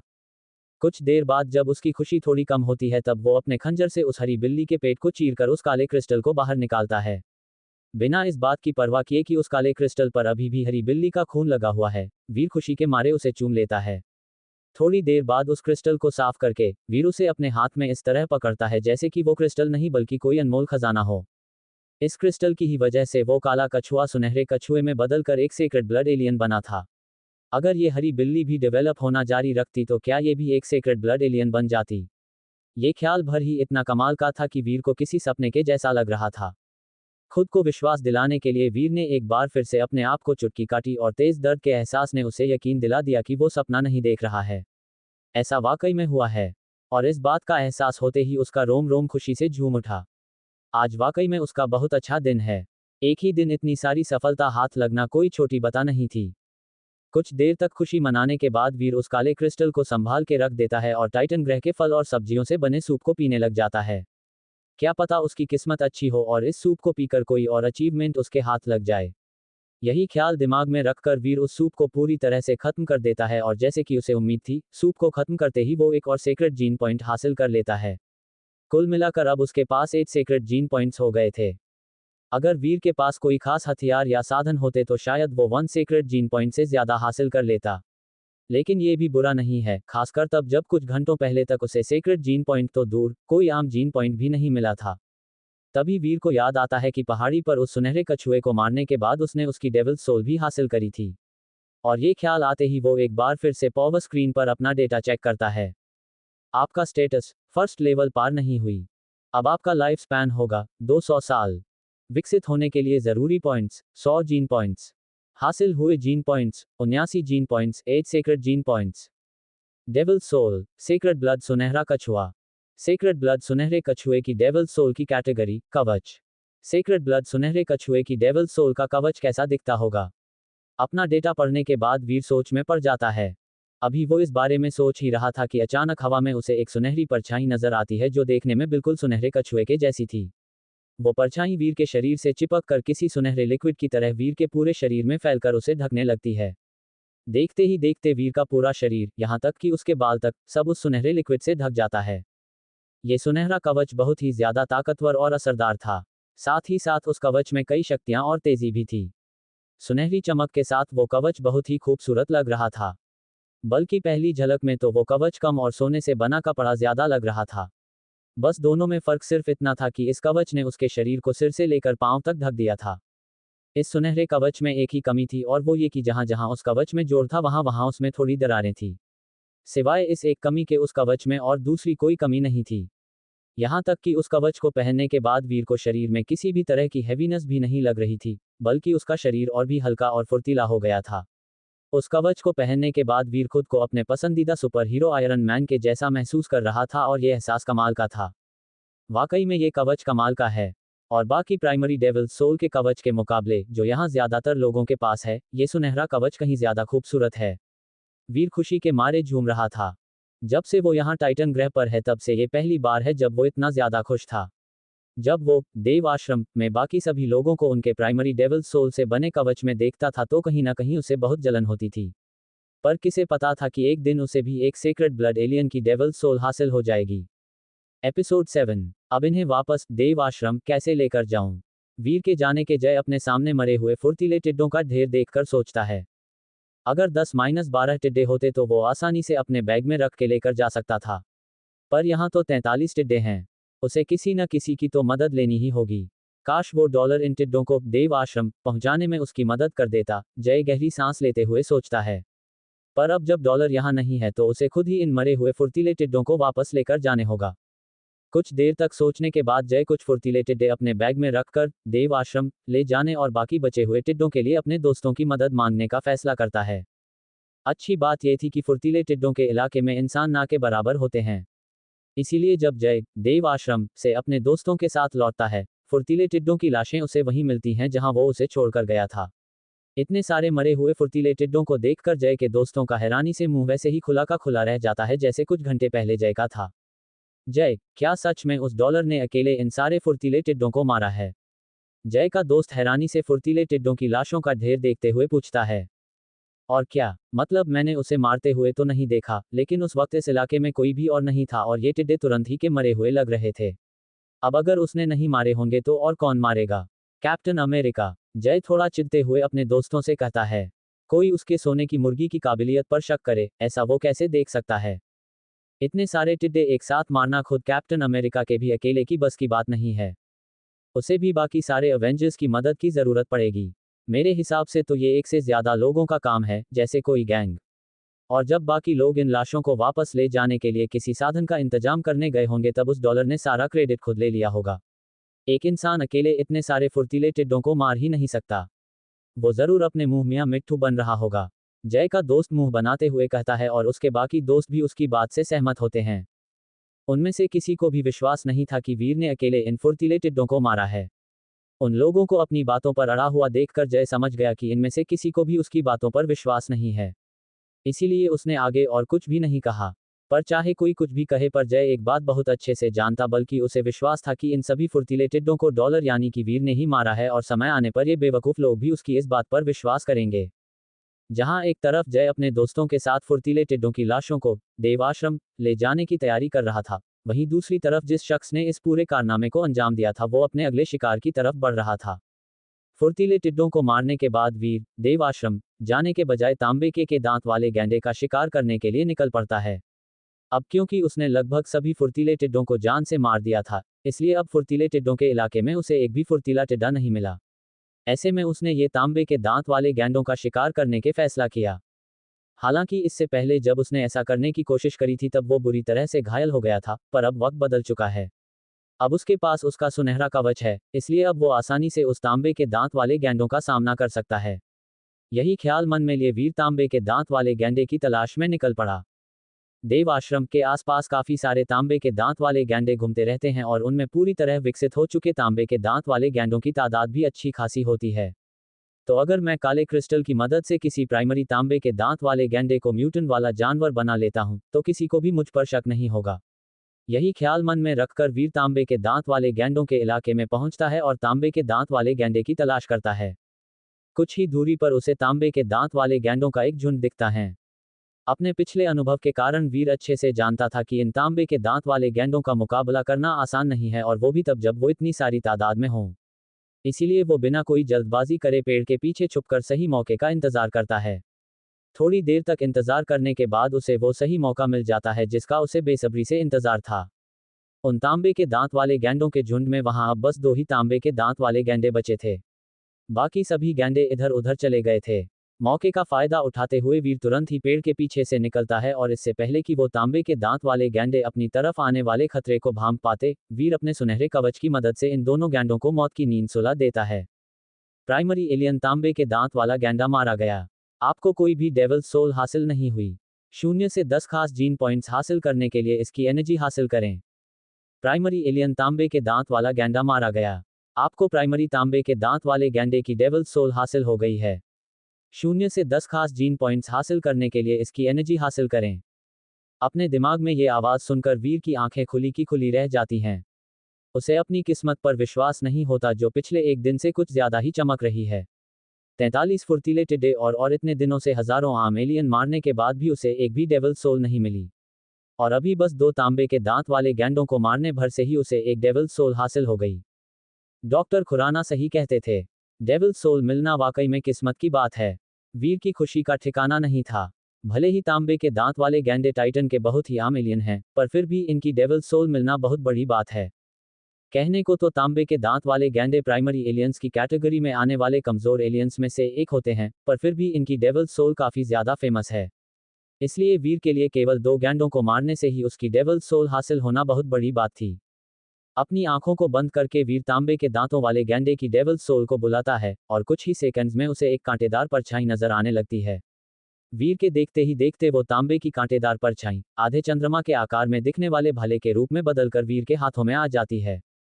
प्राइमरी तांबे के दांत वाले गैंडे की डेविल सोल की कैटेगरी हथियार। अपने दिमाग में इस आवाज को सुनकर वीर खुशी से झूम उठता है। आधे चंद्रमा के शेप का वो भाला देखने में बहुत ही चमकदार और खतरनाक था। कुछ समय तक वीर उस भाले के साथ इस तरह से खेलता है जैसे कि कोई 2 साल का बच्चा अपने पसंदीदा खिलौने के साथ खेल रहा हो। अपने शौक और टाइटन ग्रह पर आने से पहले मिली ट्रेनिंग की वजह से वीर को भाला चलाने की बेसिक्स अच्छे से पता थी। इसीलिए अपने भाले को अलग अलग दिशा में चलाने में वीर को किसी भी तरह की परेशानी नहीं महसूस हो रही थी। शरीर पर सुनहरा कवच और हाथ में आधे चंद्रमा के शेप का भाला लिए वीर को ऐसा महसूस हो रहा था जैसे कि वो प्राचीन समय का कोई वॉरियर हो। और यह एहसास वीर के लिए कमाल का था, खासकर तब जब एक दिन पहले तक उसके पास डेविल सोल तो दूर, विकसित के पहले चरण को पूरा करने के लिए पर्याप्त जीन पॉइंट्स भी नहीं थे। कुछ देर तक अपने नए हथियार के साथ खेलने के बाद वीर उसे वापस परछाई के रूप में बदल देता है और एक जिंदा तांबे के दांत वाले गैंडे की तलाश में निकलता है। किस्मत से उसे एक अकेला प्राइमरी तांबे के दांत वाला गैंडा दिख भी जाता है और मौका देखकर वीर उसे अधमरा करके अपनी कैद में ले लेता है। अब बस उसे इस प्राइमरी जानवर को देव आश्रम ले जाकर काले क्रिस्टल की मदद से म्यूटेंट हुए जानवर में बदलना है। रास्ते में एक सुनसान जगह देखकर वीर अपने शरीर से अपना कवच हटाकर अपने असली रूप में आता है और अपने कंधे पर रस्सियों से बंधे हुए अधमरे तांबे के दांत वाले गैंडे को लादे देव आश्रम की ओर बढ़ता रहता है। हालांकि इस समय उसकी किस्मत थोड़ी खराब थी, क्योंकि देव आश्रम के गेट पर ही वीर का सामना देव आश्रम के ऐसे गैंग से हो गया जिनकी नजरों में वीर कांटे की तरह चुभता था। वैसे तो देव आश्रम में सभी वीर से दूर रहते थे, लेकिन इस गैंग के लोगों को वीर से कुछ खास लगाव था। तभी तो वो लोग वीर को बेइज्जत करने और नीचा दिखाने का एक भी मौका नहीं छोड़ते थे। खासकर कि उस गैंग का लीडर जिसे देव आश्रम में सभी ग्रैंड मास्टर के नाम से जानते थे। बस यही होना बचा था। इतना अच्छा दिन बीतने के बाद इन मूर्खों फौज से सामना होना जरूरी था। वीर उस गैंग के लोगों को देखकर सोचता है जो इस वक्त अलग अलग एलियंस की डेविल सोल को अपनी अपनी सवारी बनाए देव आश्रम से बाहर निकल रहे थे। वीर को इस गैंग या देव आश्रम के किसी भी इंसान से कोई भी मतलब नहीं था, लेकिन फिर भी इस गैंग ने देव आश्रम में उसका जीना हराम कर दिया था। और जिस इंसान ने उसे सबसे ज्यादा परेशान कर रखा था वो था ग्रैंड मास्टर के नाम से जाने जाना वाला इस गैंग का लीडर, जो इस समय पीठ पर लाल तलवार लिए और 3 पैरों वाले घोड़े की डेविल सोल को अपनी सवारी बनाए देव आश्रम से बाहर निकल रहा था। देव आश्रम में 3 ही लोग ऐसे हैं जो अधिकतम सीक्रेट जीन पॉइंट्स के साथ शारीरिक रूप से म्यूटेंट होने की कगार पर है, और ग्रैंड मास्टर उन्हीं 3 लोगों में से एक है। वीर ये तो नहीं जानता कि ग्रैंड मास्टर का असली नाम और पहचान क्या है, पर उसे इतना जरूर पता है कि वो खुद को पूरे देव आश्रम का राजा समझता है। खैर, इस समय वीर इन लोगों की वजह से अपना मूड नहीं खराब करना चाहता था, इसलिए वो चुपचाप बिना कुछ कहे थोड़ा साइड में खड़ा हो जाता है ताकि उन लोगों को जाने का रास्ता मिल सके। पर जैसा कि पहले भी बताया था, इस गैंग के लोगों को वीर से कुछ खास लगाव था, खासकर कि इस गैंग के लीडर को। तभी तो वीर को देखते ही उस गैंग का लीडर ग्रैंड मास्टर अपनी सवारी को ठीक उसके बगल में रोककर उसे ऊपर से नीचे तक देखने लगता है। अगले ही पल देव आश्रम में एक चट की आवाज गूंजती है और सभी देखते हैं कि ग्रैंड मास्टर ने अपने लेदर के कोड़े से वीर के कंधे पर जोरदार वार किया है। ग्रैंड मास्टर के वार की वजह से वीर के कंधे पर रस्सियों से बंधा तांबे के दांत वाला गैंडा नीचे जमीन पर गिर जाता है। जिस जगह पर वीर को कोड़ा लगता है उस जगह का कपड़ा फट जाता है, जिसमें से उसका घाव साफ नजर आने लगता है जो अब धीरे धीरे सूज रहा था। पर हैरानी की बात तो ये थी कि इतने गहरे घाव के बावजूद वीर के मुंह से उफ तक नहीं निकली और वो बस चुपचाप वहीं खड़ा रहा। दरअसल ग्रैंड मास्टर के वीर के प्रति इस तरह के लगाव की एक खास वजह थी। देव आश्रम में सभी जानते थे कि ग्रैंड मास्टर अवनी शेरगिल को बहुत पसंद करता है और उसे इम्प्रेस करने की हर मुमकिन कोशिश करता है। ऐसे में वीर, या दूसरे शब्दों में कहें तो सनकी का अवनी पर पीछे से वार करना उसकी बर्दाश्त से बाहर था। और यही वजह थी कि बिना कोई खास मेहनत किए वीर अपने आप ही ग्रैंड मास्टर की दुश्मनों की लिस्ट में शामिल हो गया। देव आश्रम में वैसे भी वीर की जिंदगी आसान नहीं थी और रही सही कसर ग्रैंड मास्टर ने पूरी कर दी थी, जो वीर को नीचा दिखाने का कोई मौका नहीं छोड़ता था। यहाँ तक कि जब ग्रैंड मास्टर को पता चला था कि वीर ने अवनी के साथ क्या किया था, तब बिना सोचे समझे न सिर्फ उसने वीर को पीटा था बल्कि सबको वार्निंग भी दी थी कि देव आश्रम में अगर किसी ने भी उसके साथ किसी भी तरह का रिश्ता रखा, फिर चाहे वो उसे सामान बेचने का ही क्यों ना हो, तो वीर के साथ साथ वह शख्स भी उसके दुश्मनों की लिस्ट में आ जाएगा। किसकी इतनी हिम्मत हुई कि उसने तुम्हारे जैसे दो कौड़ी के आदमी को ये प्राइमरी एलियन बेचा? ग्रैंडमास्टर वीर को घृणा भरी नजरों से ऊपर से नीचे देखते हुए कहता है। मैंने खुद इसका शिकार किया है। वीर रूखी आवाज में ग्रैंडमास्टर की आंखों में आंखें डालते हुए कहता है।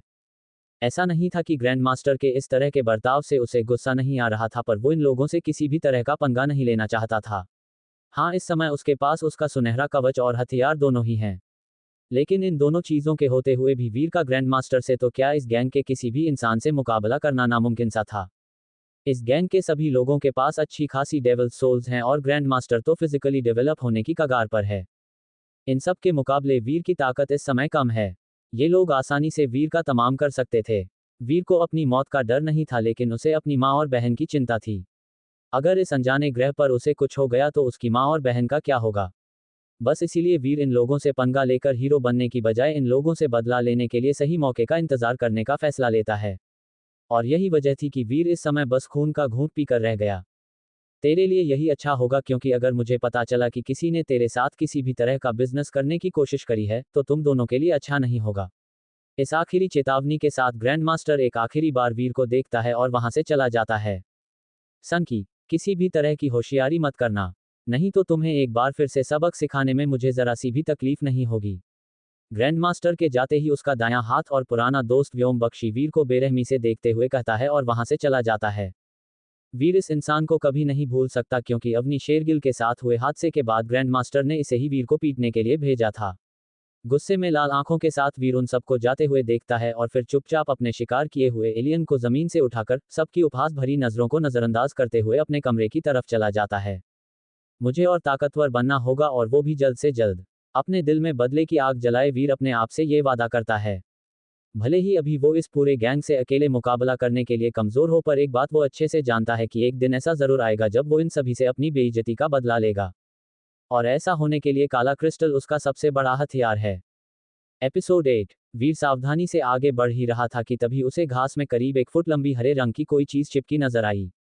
अगर वो इतना सावधान नहीं रहता और ध्यान नहीं देता तो उसे यही लगता कि ये घास का ही हिस्सा है, ना कि फुर्तीला टिड्डा जो एक ही बार में इंसान को अपाहिज बना सकता है।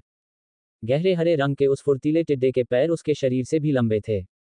साथ ही साथ उसके नाजुक शरीर के ऑपोजिट उसके पैर बहुत ही पैने और चमकदार भी थे। उसके पैरों की मजबूती की तुलना किसी उच्च श्रेणी के मिश्रित धातु से बड़ी आसानी से की जा सकती थी। वीर की किस्मत अच्छी थी कि इससे पहले कि वो फुर्तीला टिड्डा वीर को देख पाता, वीर की नज़र उस पर पड़ गई। नहीं तो ये फुर्तीला टिड्डा उसकी जान ही ले लेता। सावधानी से आगे बढ़ते हुए वीर इस बात का अनुमान लगाने की कोशिश करता है कि वो उस फुर्तीले टिड्डे के कितने नज़दीक जा सकता है, जिससे कि उस फुर्तीले टिड्डे को उसकी आहट तक ना महसूस हो। उस फुर्तीले टिड्डे से करीब 6 फीट की दूरी पर आकर वीर वहीं रुक जाता है।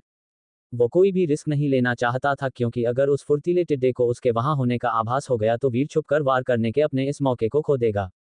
मौका देखता है वीर तेजी से घास से बाहर निकलता है और अपने खंजर से सीधे उसके पेट पर वार करता है। पर कहीं न कहीं वीर ने उस फुर्तीले टिड्डे की स्पीड और खतरा पहचानने की शक्ति को नजरअंदाज कर दिया था। दरअसल फुर्तीले टिड्डे को वीर की आहट तभी लग गई थी जब वो तेजी से घास से बाहर निकला था। इसीलिए इससे पहले कि वीर पूरी तरह से उस पर वार कर सके, वो फुर्तीला टिड्डा तेजी से हवा में उड़कर अपने पैरों से वीर पर वार कर देता है।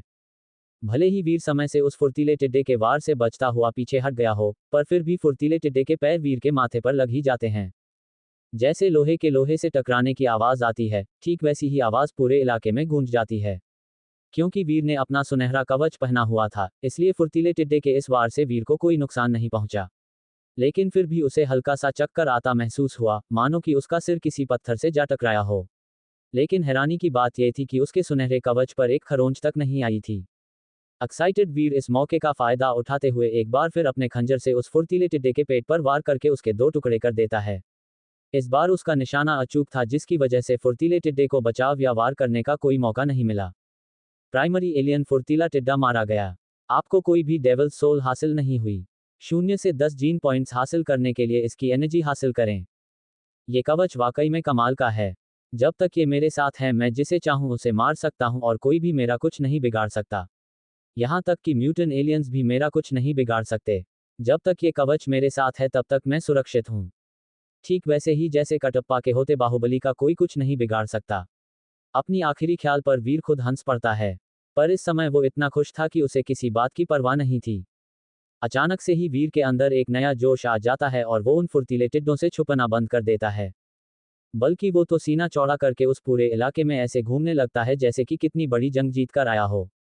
उसकी इस हरकत की वजह से वो कई फुर्तीले टिड्डों का ध्यान अपनी ओर आकर्षित कर लेता है। एक शातिर शिकारी की तरह वीर ने जानबूझकर ये जाल बिछाया था और एक एक करके सभी फुर्तीले टिड्डे उस पर वार करने के लिए सामने आ जाते हैं। लेकिन वीर के कवच की वजह से कोई उसे एक खरोंच तक नहीं पहुंचा पाया था। मौके का फायदा उठाते हुए वीर एक ही वार में एक एक करके उन सभी टिड्डों काम तमाम कर देता है। प्राइमरी एलियन फुर्तीला टिड्डा मारा गया। आपको कोई भी डेविल सोल हासिल नहीं हुई। 0 से 10 जीन पॉइंट्स हासिल करने के लिए इसकी एनर्जी हासिल करें। प्राइमरी एलियन फुर्तीला टिड्डा मारा गया। आपको कोई भी डेविल सोल हासिल नहीं हुई। 0 से 10 जीन पॉइंट्स हासिल करने के लिए इसकी एनर्जी हासिल करें। वीर के दिमाग में लगातार गूंजती ये आवाज उसे एक उत्साह के साथ भरती जा रही थी। उसे पता भी नहीं चला कब उसने 50 से भी ज्यादा फुर्तीले टिड्डे मार गिराए। फुर्तीले टिड्डों के इलाके में मचे आतंक से अनजान देव आश्रम का एक अन्य सदस्य जय सहगल अपनी किस्मत को कोसता हुआ उसी फुर्तीले टिड्डे के इलाके की तरफ बढ़ रहा था। वीर की तरह जय भी एक पृथ्वीवासी था। बस फर्क इतना था कि वीर की पिता की मौत के बाद वीर की आर्थिक स्थिति काफी खराब हो गई थी और जय एक बहुत ही बड़े घर से था। पर यहाँ पर अपना एक स्टेटस हासिल करने के लिए जय के पास अवनी शेरगिल का चेला बनने के अलावा और कोई चारा नहीं बचा था। दरअसल जय को अपने फिजिकल डेवलपमेंट की लेवल को पूरा करने और श्रेष्ठ का स्टेटस हासिल करने के लिए अभी भी 100 जीन पॉइंट्स की जरूरत थी जो किसी म्यूटेंट एलियन की एनर्जी से हासिल हुए हों। लेकिन इतने पॉइंट्स हासिल करना उसके अकेले की बस की बात नहीं थी। भले ही यहाँ देव आश्रम में उसके पास बहुत पैसा हो, पर हर चीज पैसों से खरीदना नामुमकिन होती है। जैसे पैसों से केवल आम और प्राइमरी एलियंस की एनर्जी ही खरीदी जा सकती है, क्योंकि बहुत ही कम लोग ऐसे हैं जो म्यूटेंट एलियंस की एनर्जी बेचते हों। केवल अवनी शेरगिल जैसे ही लोग, जिनके पास सबसे ज्यादा सेक्रेट ब्लड जीन पॉइंट्स हैं, वही म्यूटेंट एलियंस की एनर्जी बेच सकते हैं। लेकिन अवनी शेरगिल का भी एक उसूल है। उसके लिए पैसों से ज्यादा ईमानदारी और मेहनत मायने रखती है। ये भी एक वजह है कि जय को अवनी के ग्रुप में रहना इतना नहीं खलता। और इसीलिए इस समय भी वो अवनी के लिए ऐसी जगहों की तलाश कर रहा था जहां पर इंसानों की मौजूदगी कम से कम हो और सेक्रेट ब्लड और म्यूटेंट एलियंस की तादाद ज्यादा हो। अगर ऐसी कोई जगह मिल जाती है तो अवनी अपने पूरे ग्रुप के साथ उन एलियंस पर हमला कर देगी और बदले में उसके ग्रुप के लोगों को उन एलियंस की एनर्जी मिल जाएगी। पिछले 1 महीने से जय ऐसी ही किसी जगह की तलाश कर रहा था, पर अफसोस उसे ऐसी कोई जगह नहीं मिली। अब तो उसका साथ लाया खाने पीने का सामान भी खत्म होने लगा था। इसीलिए उसने वापस देव आश्रम जाने की सोची। वो देव आश्रम की ओर जा ही रहा था कि रास्ते में उसे फुर्तीले टिड्डों का इलाका दिखता है और वो एक बार इस इलाके का चक्कर लगाने की सोचता है। क्या पता जिस जगह की वो पिछले 1 महीने से तलाश कर रहा ही वो यही हो। हालांकि फुर्तीले टिड्डों के इलाके में घुसते ही उसे बहुत अजीब सा महसूस होता है। काफी अंदर आ जाने पर भी उसे एक भी फुर्तीला टिड्डा नहीं दिखता है, जो बहुत ही ज्यादा अजीब बात थी। 1 किलोमीटर आगे जाने के बाद उसे जमीन पर खून के निशान दिखाई देते हैं और उसे ये समझते देर नहीं लगती कि इस जगह पर क्या हुआ होगा। किसी ने फुर्तीले टिड्डों का सफाया कर दिया। पर किसने? अपने देव आश्रम में ऐसे एक ही 2 लोग हैं और वो भी ग्रुप में शिकार करते हैं। हालांकि यहाँ पर 1 से ज्यादा लोगों के होने के निशान नहीं दिख रहे। तो क्या किसी ने अकेले ही? जय को अपनी आंखों पर विश्वास नहीं हो रहा था। जैसे जैसे वो आगे बढ़ रहा था वैसे वैसे उसे और भी ज्यादा खून के दाग नजर आ रहे थे। उन खून के निशानों का पीछा करते हुए जय एक छोटी से पहाड़ी की तरफ चला जाता है। पर वहां पहुंचते ही जो नज़ारा उसके सामने होता है उसे देखकर उसके कदम वहीं के वहीं रुक जाते हैं और उसे अपनी आंखों पर विश्वास नहीं होता है। फुर्तीले टिड्डों की लाशों के ढेर के बगल में एक सुनहरे रंग का आदमी ऐसे खड़ा हुआ था जैसे कि दुश्मनों को मारने के बाद कोई सुपर हीरो। सूरज की रोशनी में वो आदमी ऐसा लग रहा था जैसे कि किसी रोबोट को सोने का कवच पहना दिया गया हो। ओ भाई, क्या तुमने इन सभी फुर्तीले टिड्डों को मारा है? जय सुनहरे रंग के कवच पहने आदमी के आसपास देखता हुआ पूछता है। फुर्तीले टिड्डों की लाशों से अभी भी खून बह रहा था जिससे ये बात साफ थी कि उन टिड्डों को मरे हुए ज्यादा समय नहीं बीता है। पर सिर्फ एक अकेले आदमी ने इन सभी टिड्डों को मार गिराया। भले ही ये फुर्तीले टिड्डे अभी प्राइमरी एलियंस हों पर फिर भी खतरनाक होते हैं। यहाँ तक कि देव आश्रम के सबसे ताकतवर इंसान भी इनसे भिड़ने की नहीं सोचते। फिर ये कैसे? एपिसोड 9। जमीन पर कम से कम 3 दर्जन मरे हुए फुर्तीले टिड्डे होंगे। इतने टिड्डों को मारने के लिए अवनी शेरगिल को भी किसी की मदद की जरूरत पड़ेगी। तो इस इंसान ने अकेले इतने सारे टिड्डों को कैसे मार गिराया? कौन है ये? सुपरमैन, स्पाइडरमैन या बाहुबली? तुम्हें चाहिए एक फुर्तीले टिड्डे की कीमत 10,000 रुपए। वीर अपने सामने खड़े हैरान लड़के को देखते हुए पूछता है। जय के वहां आने से पहले वीर सोच ही रहा था कि वो इतने सारे मरे हुए टिड्डों का क्या करे। जोश जोश में उसने इतने टिड्डे मार तो दिए, पर वो ये भूल गया था कि जरूरत से ज्यादा इन फुर्तीले टिड्डों की एनर्जी हासिल करने के बाद उसे एक भी जीन पॉइंट नहीं मिलेगा। अभी वो ये सब सोच ही रहा था कि तभी जय वहां आ गया था और उसने वीर को इन टिड्डों की लाश के साथ देख लिया। अच्छा हुआ वीर ने अपना कवच अभी तक पहना हुआ था, नहीं तो शायद जय उसे पहचान लेता। एक टिड्डा 10,000 का, बस इतना सस्ता। जय हैरानी से वीर को देखता है। ये पहली बार कुछ बेच रहा है क्या जो इतना कम दाम लगा रहा है। जय वीर को देखते हुए सोचता है, भले ही बहुत से लोग प्राइमरी एलियंस का शिकार कर लेते हों, पर फिर भी इस तरह के एलियंस की तादाद कम होती है, खासकर कि फुर्तीले टिड्डे जैसे एलियंस की, जिनकी एनर्जी आज तक किसी ने भी हासिल नहीं करी थी। इसीलिए इनकी कीमत 10,000 से कहीं ज्यादा होनी चाहिए। और अगर वीर इन टिड्डों की लाशों को देव आश्रम पहुंचाने में जय की मदद कर देता है तो यही दाम 2-3 गुना तक बढ़ सकता है। तो फिर सुनहरे कवच में खड़ा ये आदमी अपना नुकसान क्यों करना चाहता है। ऐसा तो नहीं कि 1 महीने से जगह जगह घूम के खुद जय के कान खराब हो गए हों और उसने कुछ गलत सुन लिया हो। जय हैरानी से वीर को देखते हुए सोचता है, हाँ 10,000 का एक टिड्डा लेना है तो लो, वरना चलते बनो। वीर का जवाब जय के शक को दूर कर देता है और जय को विश्वास हो जाता है कि ये आदमी वाकई में पहली बार कुछ बेच रहा है।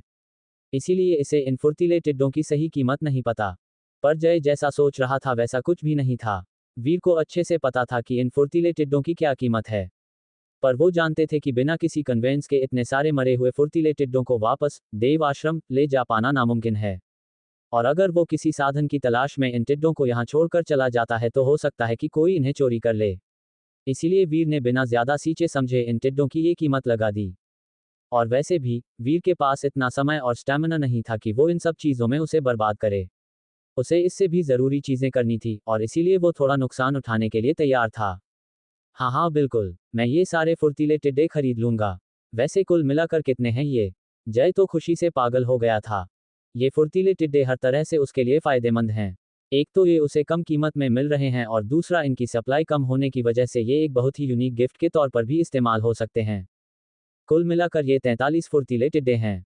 क्योंकि तुम आदमी सही लग रहे हो इसलिए मैं तुम्हें डिस्काउंट भी दे दूंगा, जिसके बाद ये सभी टिड्डे तुम्हें 4 लाख में पड़ेंगे। वीर ज्यादा सोचे समझे बिना जय को अपना आखिरी ऑफर बताता है। उसे लगा था कि जय के पास ज्यादा पैसे नहीं होंगे, इसलिए उसने जय को डिस्काउंट भी दे दिया। भाई मैं तुम्हें इन फुर्तीले टिड्डों के 10 लाख दूंगा। और ये 10 लाख रुपए का एडवांस और रखो। ये फ्यूचर में तुम्हारे द्वारा मुझे मिलने वाले सभी शानदार चीजों के लिए है। मुझसे डील करके तुम्हें फायदा ही फायदा होगा। मैं हमेशा तुम्हारी सामान की अच्छी से अच्छी कीमत लगाऊंगा और अगर तुम्हारे पास म्यूटेंट एलियन की एनर्जी हुई तब तो मैं तुम्हें मालामाल कर दूंगा। जय अपने बैग से नोटों के बंडल निकालकर वीर की तरफ बढ़ाते हुए कहता है। सच पूछो तो इस समय जय जिस हालत में था उसे देखकर वीर को विश्वास नहीं था कि उसके पास 4 लाख रुपए भी होंगे, फिर 20 लाख तो बहुत दूर की बात है। पर वीर ये नहीं जानता था कि ये 20 लाख रुपए जय के लिए कुछ भी नहीं है। इतना तो वो एक टाइम के खाने पर उड़ा सकता है। फिर यहाँ तो उसे ऐसा इंसान मिला है जिसने अकेले ही इतने सारे टिड्डों को मार गिराया।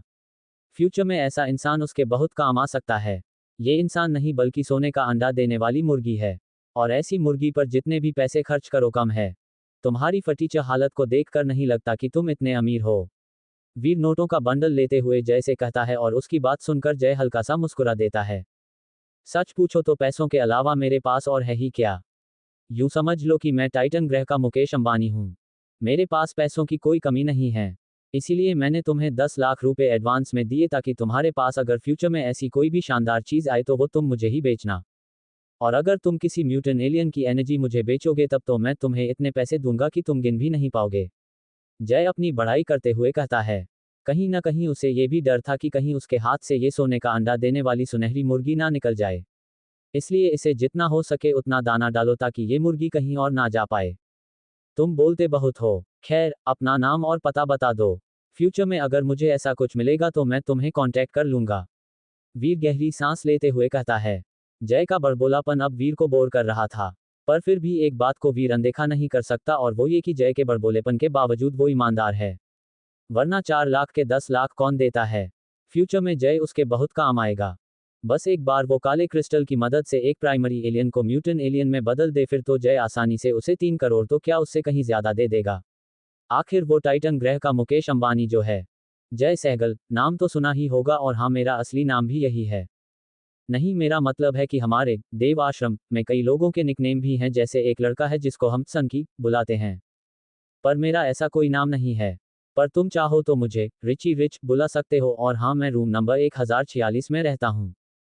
तुम बताओ, तुम्हारा नाम क्या है, कहाँ रहते हो, और यहाँ टाइटन ग्रह पर कब से हो? अच्छा छोड़ो ये सब, मैं तो कहता हूँ कि मेरे साथ चलो। थोड़ा गप्पे शप्पे हाकेंगे, मस्ती करेंगे। वैसे हमारी जोड़ी बिल्कुल बैटमैन और रॉबिन जैसी नहीं है। तुम बैटमैन और मैं रॉबिन। बस फर्क इतना है कि यहाँ बैटमैन नहीं बल्कि रॉबिन अमीर है। जय एक्साइटेड होकर वीर से दोस्ती बढ़ाने की कोशिश करता है। पर अपने पिता की मौत के बाद से वीर ने सबसे घुलना मिलना काफी कम कर दिया है। और ना ही उसे दोस्त बनाना पसंद है। अगर उसके लिए कोई मायने रखता है तो वो है उसकी माँ और उसकी बहन। साथ ही साथ वो ये भी नहीं चाहता था कि जय को पता चले कि वीर और कोई नहीं बल्कि वही सनकी है जिसके बारे में वो अभी अभी बात कर रहा था। वीर को डर था कि कहीं उसकी असलियत जानकर जय भी बाकी लोगों की तरह उससे दूरी ना बना ले। इसलिए बेहतर यही है कि जय से जितना कम से कम बोलो उतना अच्छा है। मेरा नाम डॉलर है, और तुम्हारे लिए बस इतना ही काफी है। पैसे तैयार रखना, मैं बहुत जल्द रूम नंबर 1046 में एक शानदार चीज लेकर आऊंगा। इतना कहकर वीर पैसों को अपने बैग में रखता है और जय से विदा लेते हुए टिड्डों के इलाके से बाहर जाने लगता है। भाई, मैं तुम्हारा इंतजार करूंगा। आना जरूर, और हाँ, चिंता मत करना, पैसों की कमी नहीं है मेरे पास। वीर को जाता हुआ देख जय पीछे से हाथ हिलाते हुए चिल्लाते हुए कहता है, और देखते ही देखते वीर उसकी आंखों से ओझल ही जाता है। डॉलर नाम थोड़ा अजीब नहीं है? खैर, मुझे क्या करना है, मुझे तो बस सामान से मतलब है। और वैसे भी डॉलर नाम भले ही अजीब हो लेकिन सनकी से तो अच्छा ही है।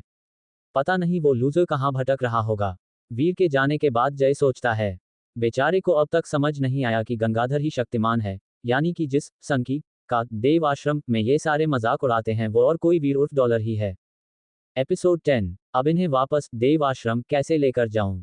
वीर के जाने के जय अपने सामने मरे हुए फुर्तीले टिड्डों का ढेर देखकर सोचता है। अगर 10-12 टिड्डे होते तो वो आसानी से अपने बैग में रख के लेकर जा सकता था। पर यहाँ तो 43 टिड्डे हैं। उसे किसी न किसी की तो मदद लेनी ही होगी। काश वो डॉलर इन टिड्डों को देव आश्रम पहुंचाने में उसकी मदद कर देता, जय गहरी सांस लेते हुए सोचता है। पर अब जब डॉलर यहाँ नहीं है तो उसे खुद ही इन मरे हुए फुर्तीले टिड्डों को वापस लेकर जाने होगा। कुछ देर तक सोचने के बाद जय कुछ फुर्तीले टिड्डे अपने बैग में रखकर देव आश्रम ले जाने और बाकी बचे हुए टिड्डों के लिए अपने दोस्तों की मदद मांगने का फैसला करता है। अच्छी बात यह थी कि फुर्तीले टिड्डों के इलाके में इंसान ना के बराबर होते हैं। इसीलिए जब जय देव आश्रम से अपने दोस्तों के साथ लौटता है, फुर्तीले टिड्डों की लाशें उसे वहीं मिलती हैं जहां वो उसे छोड़कर गया था। इतने सारे मरे हुए फुर्तीले टिड्डों को देखकर जय के दोस्तों का हैरानी से मुंह वैसे ही खुला का खुला रह जाता है जैसे कुछ घंटे पहले जय का था। जय, क्या सच में उस डॉलर ने अकेले इन सारे फुर्तीले टिड्डों को मारा है? जय का दोस्त हैरानी से फुर्तीले टिड्डों की लाशों का ढेर देखते हुए पूछता है। और क्या मतलब, मैंने उसे मारते हुए तो नहीं देखा, लेकिन उस वक्त इस इलाके में कोई भी और नहीं था और ये टिड्डे तुरंत ही के मरे हुए लग रहे थे। अब अगर उसने नहीं मारे होंगे तो और कौन मारेगा? Captain America. जय थोड़ा चिढ़ते हुए अपने दोस्तों से कहता है। कोई उसके सोने की मुर्गी की काबिलियत पर शक करे, ऐसा वो कैसे देख सकता है? इतने सारे टिड्डे एक साथ मारना खुद कैप्टन अमेरिका के भी अकेले की बस की बात नहीं है। उसे भी बाकी सारे अवेंजर्स की मदद की जरूरत पड़ेगी। मेरे हिसाब से तो ये एक से ज्यादा लोगों का काम है, जैसे कोई गैंग। और जब बाकी लोग इन लाशों को वापस ले जाने के लिए किसी साधन का इंतजाम करने गए होंगे तब उस डॉलर ने सारा क्रेडिट खुद ले लिया होगा। एक इंसान अकेले इतने सारे फुर्तीले टिड्डों को मार ही नहीं सकता। वो जरूर अपने मुंह मियां मिट्ठू बन रहा होगा। जय का दोस्त मुंह बनाते हुए कहता है, और उसके बाकी दोस्त भी उसकी बात से सहमत होते हैं। उनमें से किसी को भी विश्वास नहीं था कि वीर ने अकेले इन फुर्तीले टिड्डों को मारा है। उन लोगों को अपनी बातों पर अड़ा हुआ देखकर जय समझ गया कि इनमें से किसी को भी उसकी बातों पर विश्वास नहीं है। इसीलिए उसने आगे और कुछ भी नहीं कहा। पर चाहे कोई कुछ भी कहे, पर जय एक बात बहुत अच्छे से जानता, बल्कि उसे विश्वास था कि इन सभी फुर्तीले टिड्डों को डॉलर यानी कि वीर ने ही मारा है, और समय आने पर ये बेवकूफ लोग भी उसकी इस बात पर विश्वास करेंगे। जहां एक तरफ जय अपने दोस्तों के साथ फुर्तीले टिड्डों की लाशों को देवाश्रम ले जाने की तैयारी कर रहा था, वहीं दूसरी तरफ जिस शख्स ने इस पूरे कारनामे को अंजाम दिया था वो अपने अगले शिकार की तरफ बढ़ रहा था। फुर्तीले टिड्डों को मारने के बाद वीर देव आश्रम जाने के बजाय तांबे के दांत वाले गैंडे का शिकार करने के लिए निकल पड़ता है। अब क्योंकि उसने लगभग सभी फुर्तीले टिड्डों को जान से मार दिया था, इसलिए अब फुर्तीले टिड्डों के इलाके में उसे एक भी फुर्तीला टिड्डा नहीं मिला। ऐसे में उसने ये तांबे के दांत वाले गैंडों का शिकार करने के फैसला किया। हालांकि इससे पहले जब उसने ऐसा करने की कोशिश करी थी तब वो बुरी तरह से घायल हो गया था, पर अब वक्त बदल चुका है। अब उसके पास उसका सुनहरा कवच है, इसलिए अब वो आसानी से उस तांबे के दांत वाले गैंडों का सामना कर सकता है। यही ख्याल मन में लिए वीर तांबे के दांत वाले गैंडे की तलाश में निकल पड़ा। देव आश्रम के आसपास काफी सारे तांबे के दांत वाले गैंडे घूमते रहते हैं और उनमें पूरी तरह विकसित हो चुके तांबे के दांत वाले गैंडों की तादाद भी अच्छी खासी होती है। तो अगर मैं काले क्रिस्टल की मदद से किसी प्राइमरी तांबे के दांत वाले गैंडे को म्यूटेंट वाला जानवर बना लेता हूं, तो किसी को भी मुझ पर शक नहीं होगा। यही ख्याल मन में रखकर वीर तांबे के दांत वाले गैंडों के इलाके में पहुंचता है और तांबे के दांत वाले गैंडे की तलाश करता है। कुछ ही दूरी पर उसे तांबे के दांत वाले गैंडों का एक झुंड दिखता है। अपने पिछले अनुभव के कारण वीर अच्छे से जानता था कि इन तांबे के दांत वाले गैंडों का मुकाबला करना आसान नहीं है, और वो भी तब जब वो इतनी सारी तादाद में हो। इसीलिए वो बिना कोई जल्दबाजी करे पेड़ के पीछे छुपकर सही मौके का इंतजार करता है। थोड़ी देर तक इंतजार करने के बाद उसे वो सही मौका मिल जाता है जिसका उसे बेसब्री से इंतजार था। उन तांबे के दांत वाले गैंडों के झुंड में वहां अब बस 2 ही तांबे के दांत वाले गैंडे बचे थे। बाकी सभी गैंडे इधर उधर चले गए थे। मौके का फायदा उठाते हुए वीर तुरंत ही पेड़ के पीछे से निकलता है और इससे पहले कि वो तांबे के दांत वाले गैंडे अपनी तरफ आने वाले खतरे को भांप पाते, वीर अपने सुनहरे कवच की मदद से इन दोनों गैंडों को मौत की नींद सुला देता है। प्राइमरी एलियन तांबे के दांत वाला गैंडा मारा गया। आपको कोई भी डेविल सोल हासिल नहीं हुई। 0 से 10 खास जीन पॉइंट्स हासिल करने के लिए इसकी एनर्जी हासिल करें। प्राइमरी एलियन तांबे के दांत वाला गैंडा मारा गया। आपको प्राइमरी तांबे के दांत वाले गैंडे की डेविल सोल हासिल हो गई है। 0 से 10 खास जीन पॉइंट्स हासिल करने के लिए इसकी एनर्जी हासिल करें। अपने दिमाग में ये आवाज सुनकर वीर की आंखें खुली की खुली रह जाती हैं। उसे अपनी किस्मत पर विश्वास नहीं होता जो पिछले एक दिन से कुछ ज्यादा ही चमक रही है। 43 फुर्तीले टिड्डे और इतने दिनों से हजारों आम एलियन मारने के बाद भी उसे एक भी डेविल सोल नहीं मिली। और अभी बस 2 तांबे के दांत वाले गैंडों को मारने भर से ही उसे एक डेविल सोल हासिल हो गई। डॉक्टर खुराना सही कहते थे। डेविल सोल मिलना वाकई में किस्मत की बात है। वीर की खुशी का ठिकाना नहीं था। भले ही तांबे के दांत वाले गैंडे टाइटन के बहुत ही आम एलियन हैं, पर फिर भी इनकी डेविल सोल मिलना बहुत बड़ी बात है। कहने को तो तांबे के दांत वाले गैंडे प्राइमरी एलियंस की कैटेगरी में आने वाले कमजोर एलियंस में से एक होते हैं, पर फिर भी इनकी डेविल सोल काफी ज्यादा फेमस है। इसलिए वीर के लिए केवल 2 गैंडों को मारने से ही उसकी डेविल सोल हासिल होना बहुत बड़ी बात थी। अपनी आंखों को बंद करके वीर तांबे के दांतों वाले गैंडे की डेविल सोल को बुलाता है और कुछ ही सेकंड्स में उसे एक कांटेदार परछाई नजर आने लगती है। वीर के देखते ही देखते वो तांबे की कांटेदार परछाई आधे चंद्रमा के आकार में दिखने वाले भाले के रूप में बदलकर वीर के हाथों में आ जाती है। प्राइमरी तांबे के दांत वाले गैंडे की डेविल सोल की कैटेगरी हथियार। अपने दिमाग में इस आवाज को सुनकर वीर खुशी से झूम उठता है। आधे चंद्रमा के शेप का वो भाला देखने में बहुत ही चमकदार और खतरनाक था। कुछ समय तक वीर उस भाले के साथ इस तरह से खेलता है जैसे कि कोई 2 साल का बच्चा अपने पसंदीदा खिलौने के साथ खेल रहा हो। अपने शौक और टाइटन ग्रह पर आने से पहले मिली ट्रेनिंग की वजह से वीर को भाला चलाने की बेसिक्स अच्छे से पता थी। इसीलिए अपने भाले को अलग अलग दिशा में चलाने में वीर को किसी भी तरह की परेशानी नहीं महसूस हो रही थी। शरीर पर सुनहरा कवच और हाथ में आधे चंद्रमा के शेप का भाला लिए वीर को ऐसा महसूस हो रहा था जैसे कि वो प्राचीन समय का कोई वॉरियर हो। और यह एहसास वीर के लिए कमाल का था, खासकर तब जब एक दिन पहले तक उसके पास डेविल सोल तो दूर, विकसित के पहले चरण को पूरा करने के लिए पर्याप्त जीन पॉइंट्स भी नहीं थे। कुछ देर तक अपने नए हथियार के साथ खेलने के बाद वीर उसे वापस परछाई के रूप में बदल देता है और एक जिंदा तांबे के दांत वाले गैंडे की तलाश में निकलता है। किस्मत से उसे एक अकेला प्राइमरी तांबे के दांत वाला गैंडा दिख भी जाता है और मौका देखकर वीर उसे अधमरा करके अपनी कैद में ले लेता है। अब बस उसे इस प्राइमरी जानवर को देव आश्रम ले जाकर काले क्रिस्टल की मदद से म्यूटेंट हुए जानवर में बदलना है। रास्ते में एक सुनसान जगह देखकर वीर अपने शरीर से अपना कवच हटाकर अपने असली रूप में आता है और अपने कंधे पर रस्सियों से बंधे हुए अधमरे तांबे के दांत वाले गैंडे को लादे देव आश्रम की ओर बढ़ता रहता है। हालांकि इस समय उसकी किस्मत थोड़ी खराब थी, क्योंकि देव आश्रम के गेट पर ही वीर का सामना देव आश्रम के ऐसे गैंग से हो गया जिनकी नजरों में वीर कांटे की तरह चुभता था। वैसे तो देव आश्रम में सभी वीर से दूर रहते थे, लेकिन इस गैंग के लोगों को वीर से कुछ खास लगाव था। तभी तो वो लोग वीर को बेइज्जत करने और नीचा दिखाने का एक भी मौका नहीं छोड़ते थे। खासकर कि उस गैंग का लीडर जिसे देव आश्रम में सभी ग्रैंड मास्टर के नाम से जानते थे। बस यही होना बचा था। इतना अच्छा दिन बीतने के बाद इन मूर्खों फौज से सामना होना जरूरी था। वीर उस गैंग के लोगों को देखकर सोचता है जो इस वक्त अलग अलग एलियंस की डेविल सोल को अपनी अपनी सवारी बनाए देव आश्रम से बाहर निकल रहे थे। वीर को इस गैंग या देव आश्रम के किसी भी इंसान से कोई भी मतलब नहीं था, लेकिन फिर भी इस गैंग ने देव आश्रम में उसका जीना हराम कर दिया था। और जिस इंसान ने उसे सबसे ज्यादा परेशान कर रखा था वो था ग्रैंड मास्टर के नाम से जाने जाना वाला इस गैंग का लीडर, जो इस समय पीठ पर लाल तलवार लिए और 3 पैरों वाले घोड़े की डेविल सोल को अपनी सवारी बनाए देव आश्रम से बाहर निकल रहा था। देव आश्रम में 3 ही लोग ऐसे हैं जो अधिकतम सीक्रेट जीन पॉइंट्स के साथ शारीरिक रूप से म्यूटेंट होने की कगार पर है, और ग्रैंड मास्टर उन्हीं 3 लोगों में से एक है। वीर ये तो नहीं जानता कि ग्रैंड मास्टर का असली नाम और पहचान क्या है, पर उसे इतना जरूर पता है कि वो खुद को पूरे देव आश्रम का राजा समझता है। खैर, इस समय वीर इन लोगों की वजह से अपना मूड नहीं खराब करना चाहता था, इसलिए वो चुपचाप बिना कुछ कहे थोड़ा साइड में खड़ा हो जाता है ताकि उन लोगों को जाने का रास्ता मिल सके। पर जैसा कि पहले भी बताया था, इस गैंग के लोगों को वीर से कुछ खास लगाव था, खासकर कि इस गैंग के लीडर को। तभी तो वीर को देखते ही उस गैंग का लीडर ग्रैंड मास्टर अपनी सवारी को ठीक उसके बगल में रोककर उसे ऊपर से नीचे तक देखने लगता है। अगले ही पल देव आश्रम में एक चट की आवाज गूंजती है और सभी देखते हैं कि ग्रैंड मास्टर ने अपने लेदर के कोड़े से वीर के कंधे पर जोरदार वार किया है। ग्रैंड मास्टर के वार की वजह से वीर के कंधे पर रस्सियों से बंधा तांबे के दांत वाला गेंडा नीचे जमीन पर गिर जाता है। जिस जगह पर वीर को कोड़ा लगता है उस जगह का कपड़ा फट जाता है, जिसमें से उसका घाव साफ नजर आने लगता है, जो अब धीरे धीरे सूज रहा था। पर हैरानी की बात तो ये थी कि इतने गहरे घाव के बावजूद वीर के मुंह से उफ तक नहीं निकली और वो बस चुपचाप वहीं खड़ा रहा। दरअसल ग्रैंड मास्टर के वीर के प्रति इस तरह के लगाव की एक खास वजह थी। देव आश्रम में सभी जानते थे कि ग्रैंड मास्टर अवनी शेरगिल को बहुत पसंद करता है और उसे इम्प्रेस करने की हर मुमकिन कोशिश करता है। ऐसे में वीर, या दूसरे शब्दों में कहें तो सनकी का अवनी पर पीछे से वार करना उसकी बर्दाश्त से बाहर था। और यही वजह थी कि बिना कोई खास मेहनत किए वीर अपने आप ही ग्रैंड मास्टर की दुश्मनों की लिस्ट में शामिल हो गया।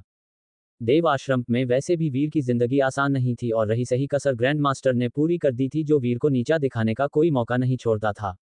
यहाँ तक कि जब ग्रैंड मास्टर को पता चला था कि वीर ने अवनी के साथ क्या किया था, तब बिना सोचे समझे न सिर्फ उसने वीर को पीटा था बल्कि सबको वार्निंग भी दी थी कि देव आश्रम में अगर किसी ने भी उसके साथ किसी भी तरह का रिश्ता रखा, फिर चाहे वो उसे सामान बेचने का ही क्यों ना हो, तो वीर के साथ साथ वह शख्स भी उसके दुश्मनों की लिस्ट में आ जाएगा। किसकी इतनी हिम्मत हुई कि उसने तुम्हारे जैसे 2 कौड़ी के आदमी को ये प्राइमरी एलियन बेचा? ग्रैंड मास्टर वीर को घृणा भरी नजरों से ऊपर से नीचे देखते हुए कहता है, मैंने खुद इसका शिकार किया है। वीर रूखी आवाज में ग्रैंड मास्टर की आंखों में आंखें डालते हुए कहता है। ऐसा नहीं था कि ग्रैंड मास्टर के इस तरह के बर्ताव से उसे गुस्सा नहीं आ रहा था, पर वो इन लोगों से किसी भी तरह का पंगा नहीं लेना चाहता था। हाँ, इस समय उसके पास उसका सुनहरा कवच और हथियार दोनों ही हैं। लेकिन इन दोनों चीजों के होते हुए भी वीर का ग्रैंड मास्टर से तो क्या, इस गैंग के किसी भी इंसान से मुकाबला करना नामुमकिन सा था। इस गैंग के सभी लोगों के पास अच्छी खासी डेविल सोल्स हैं और ग्रैंड मास्टर तो फिजिकली डेवलप होने की कगार पर है। इन सब के मुकाबले वीर की ताकत इस समय कम है।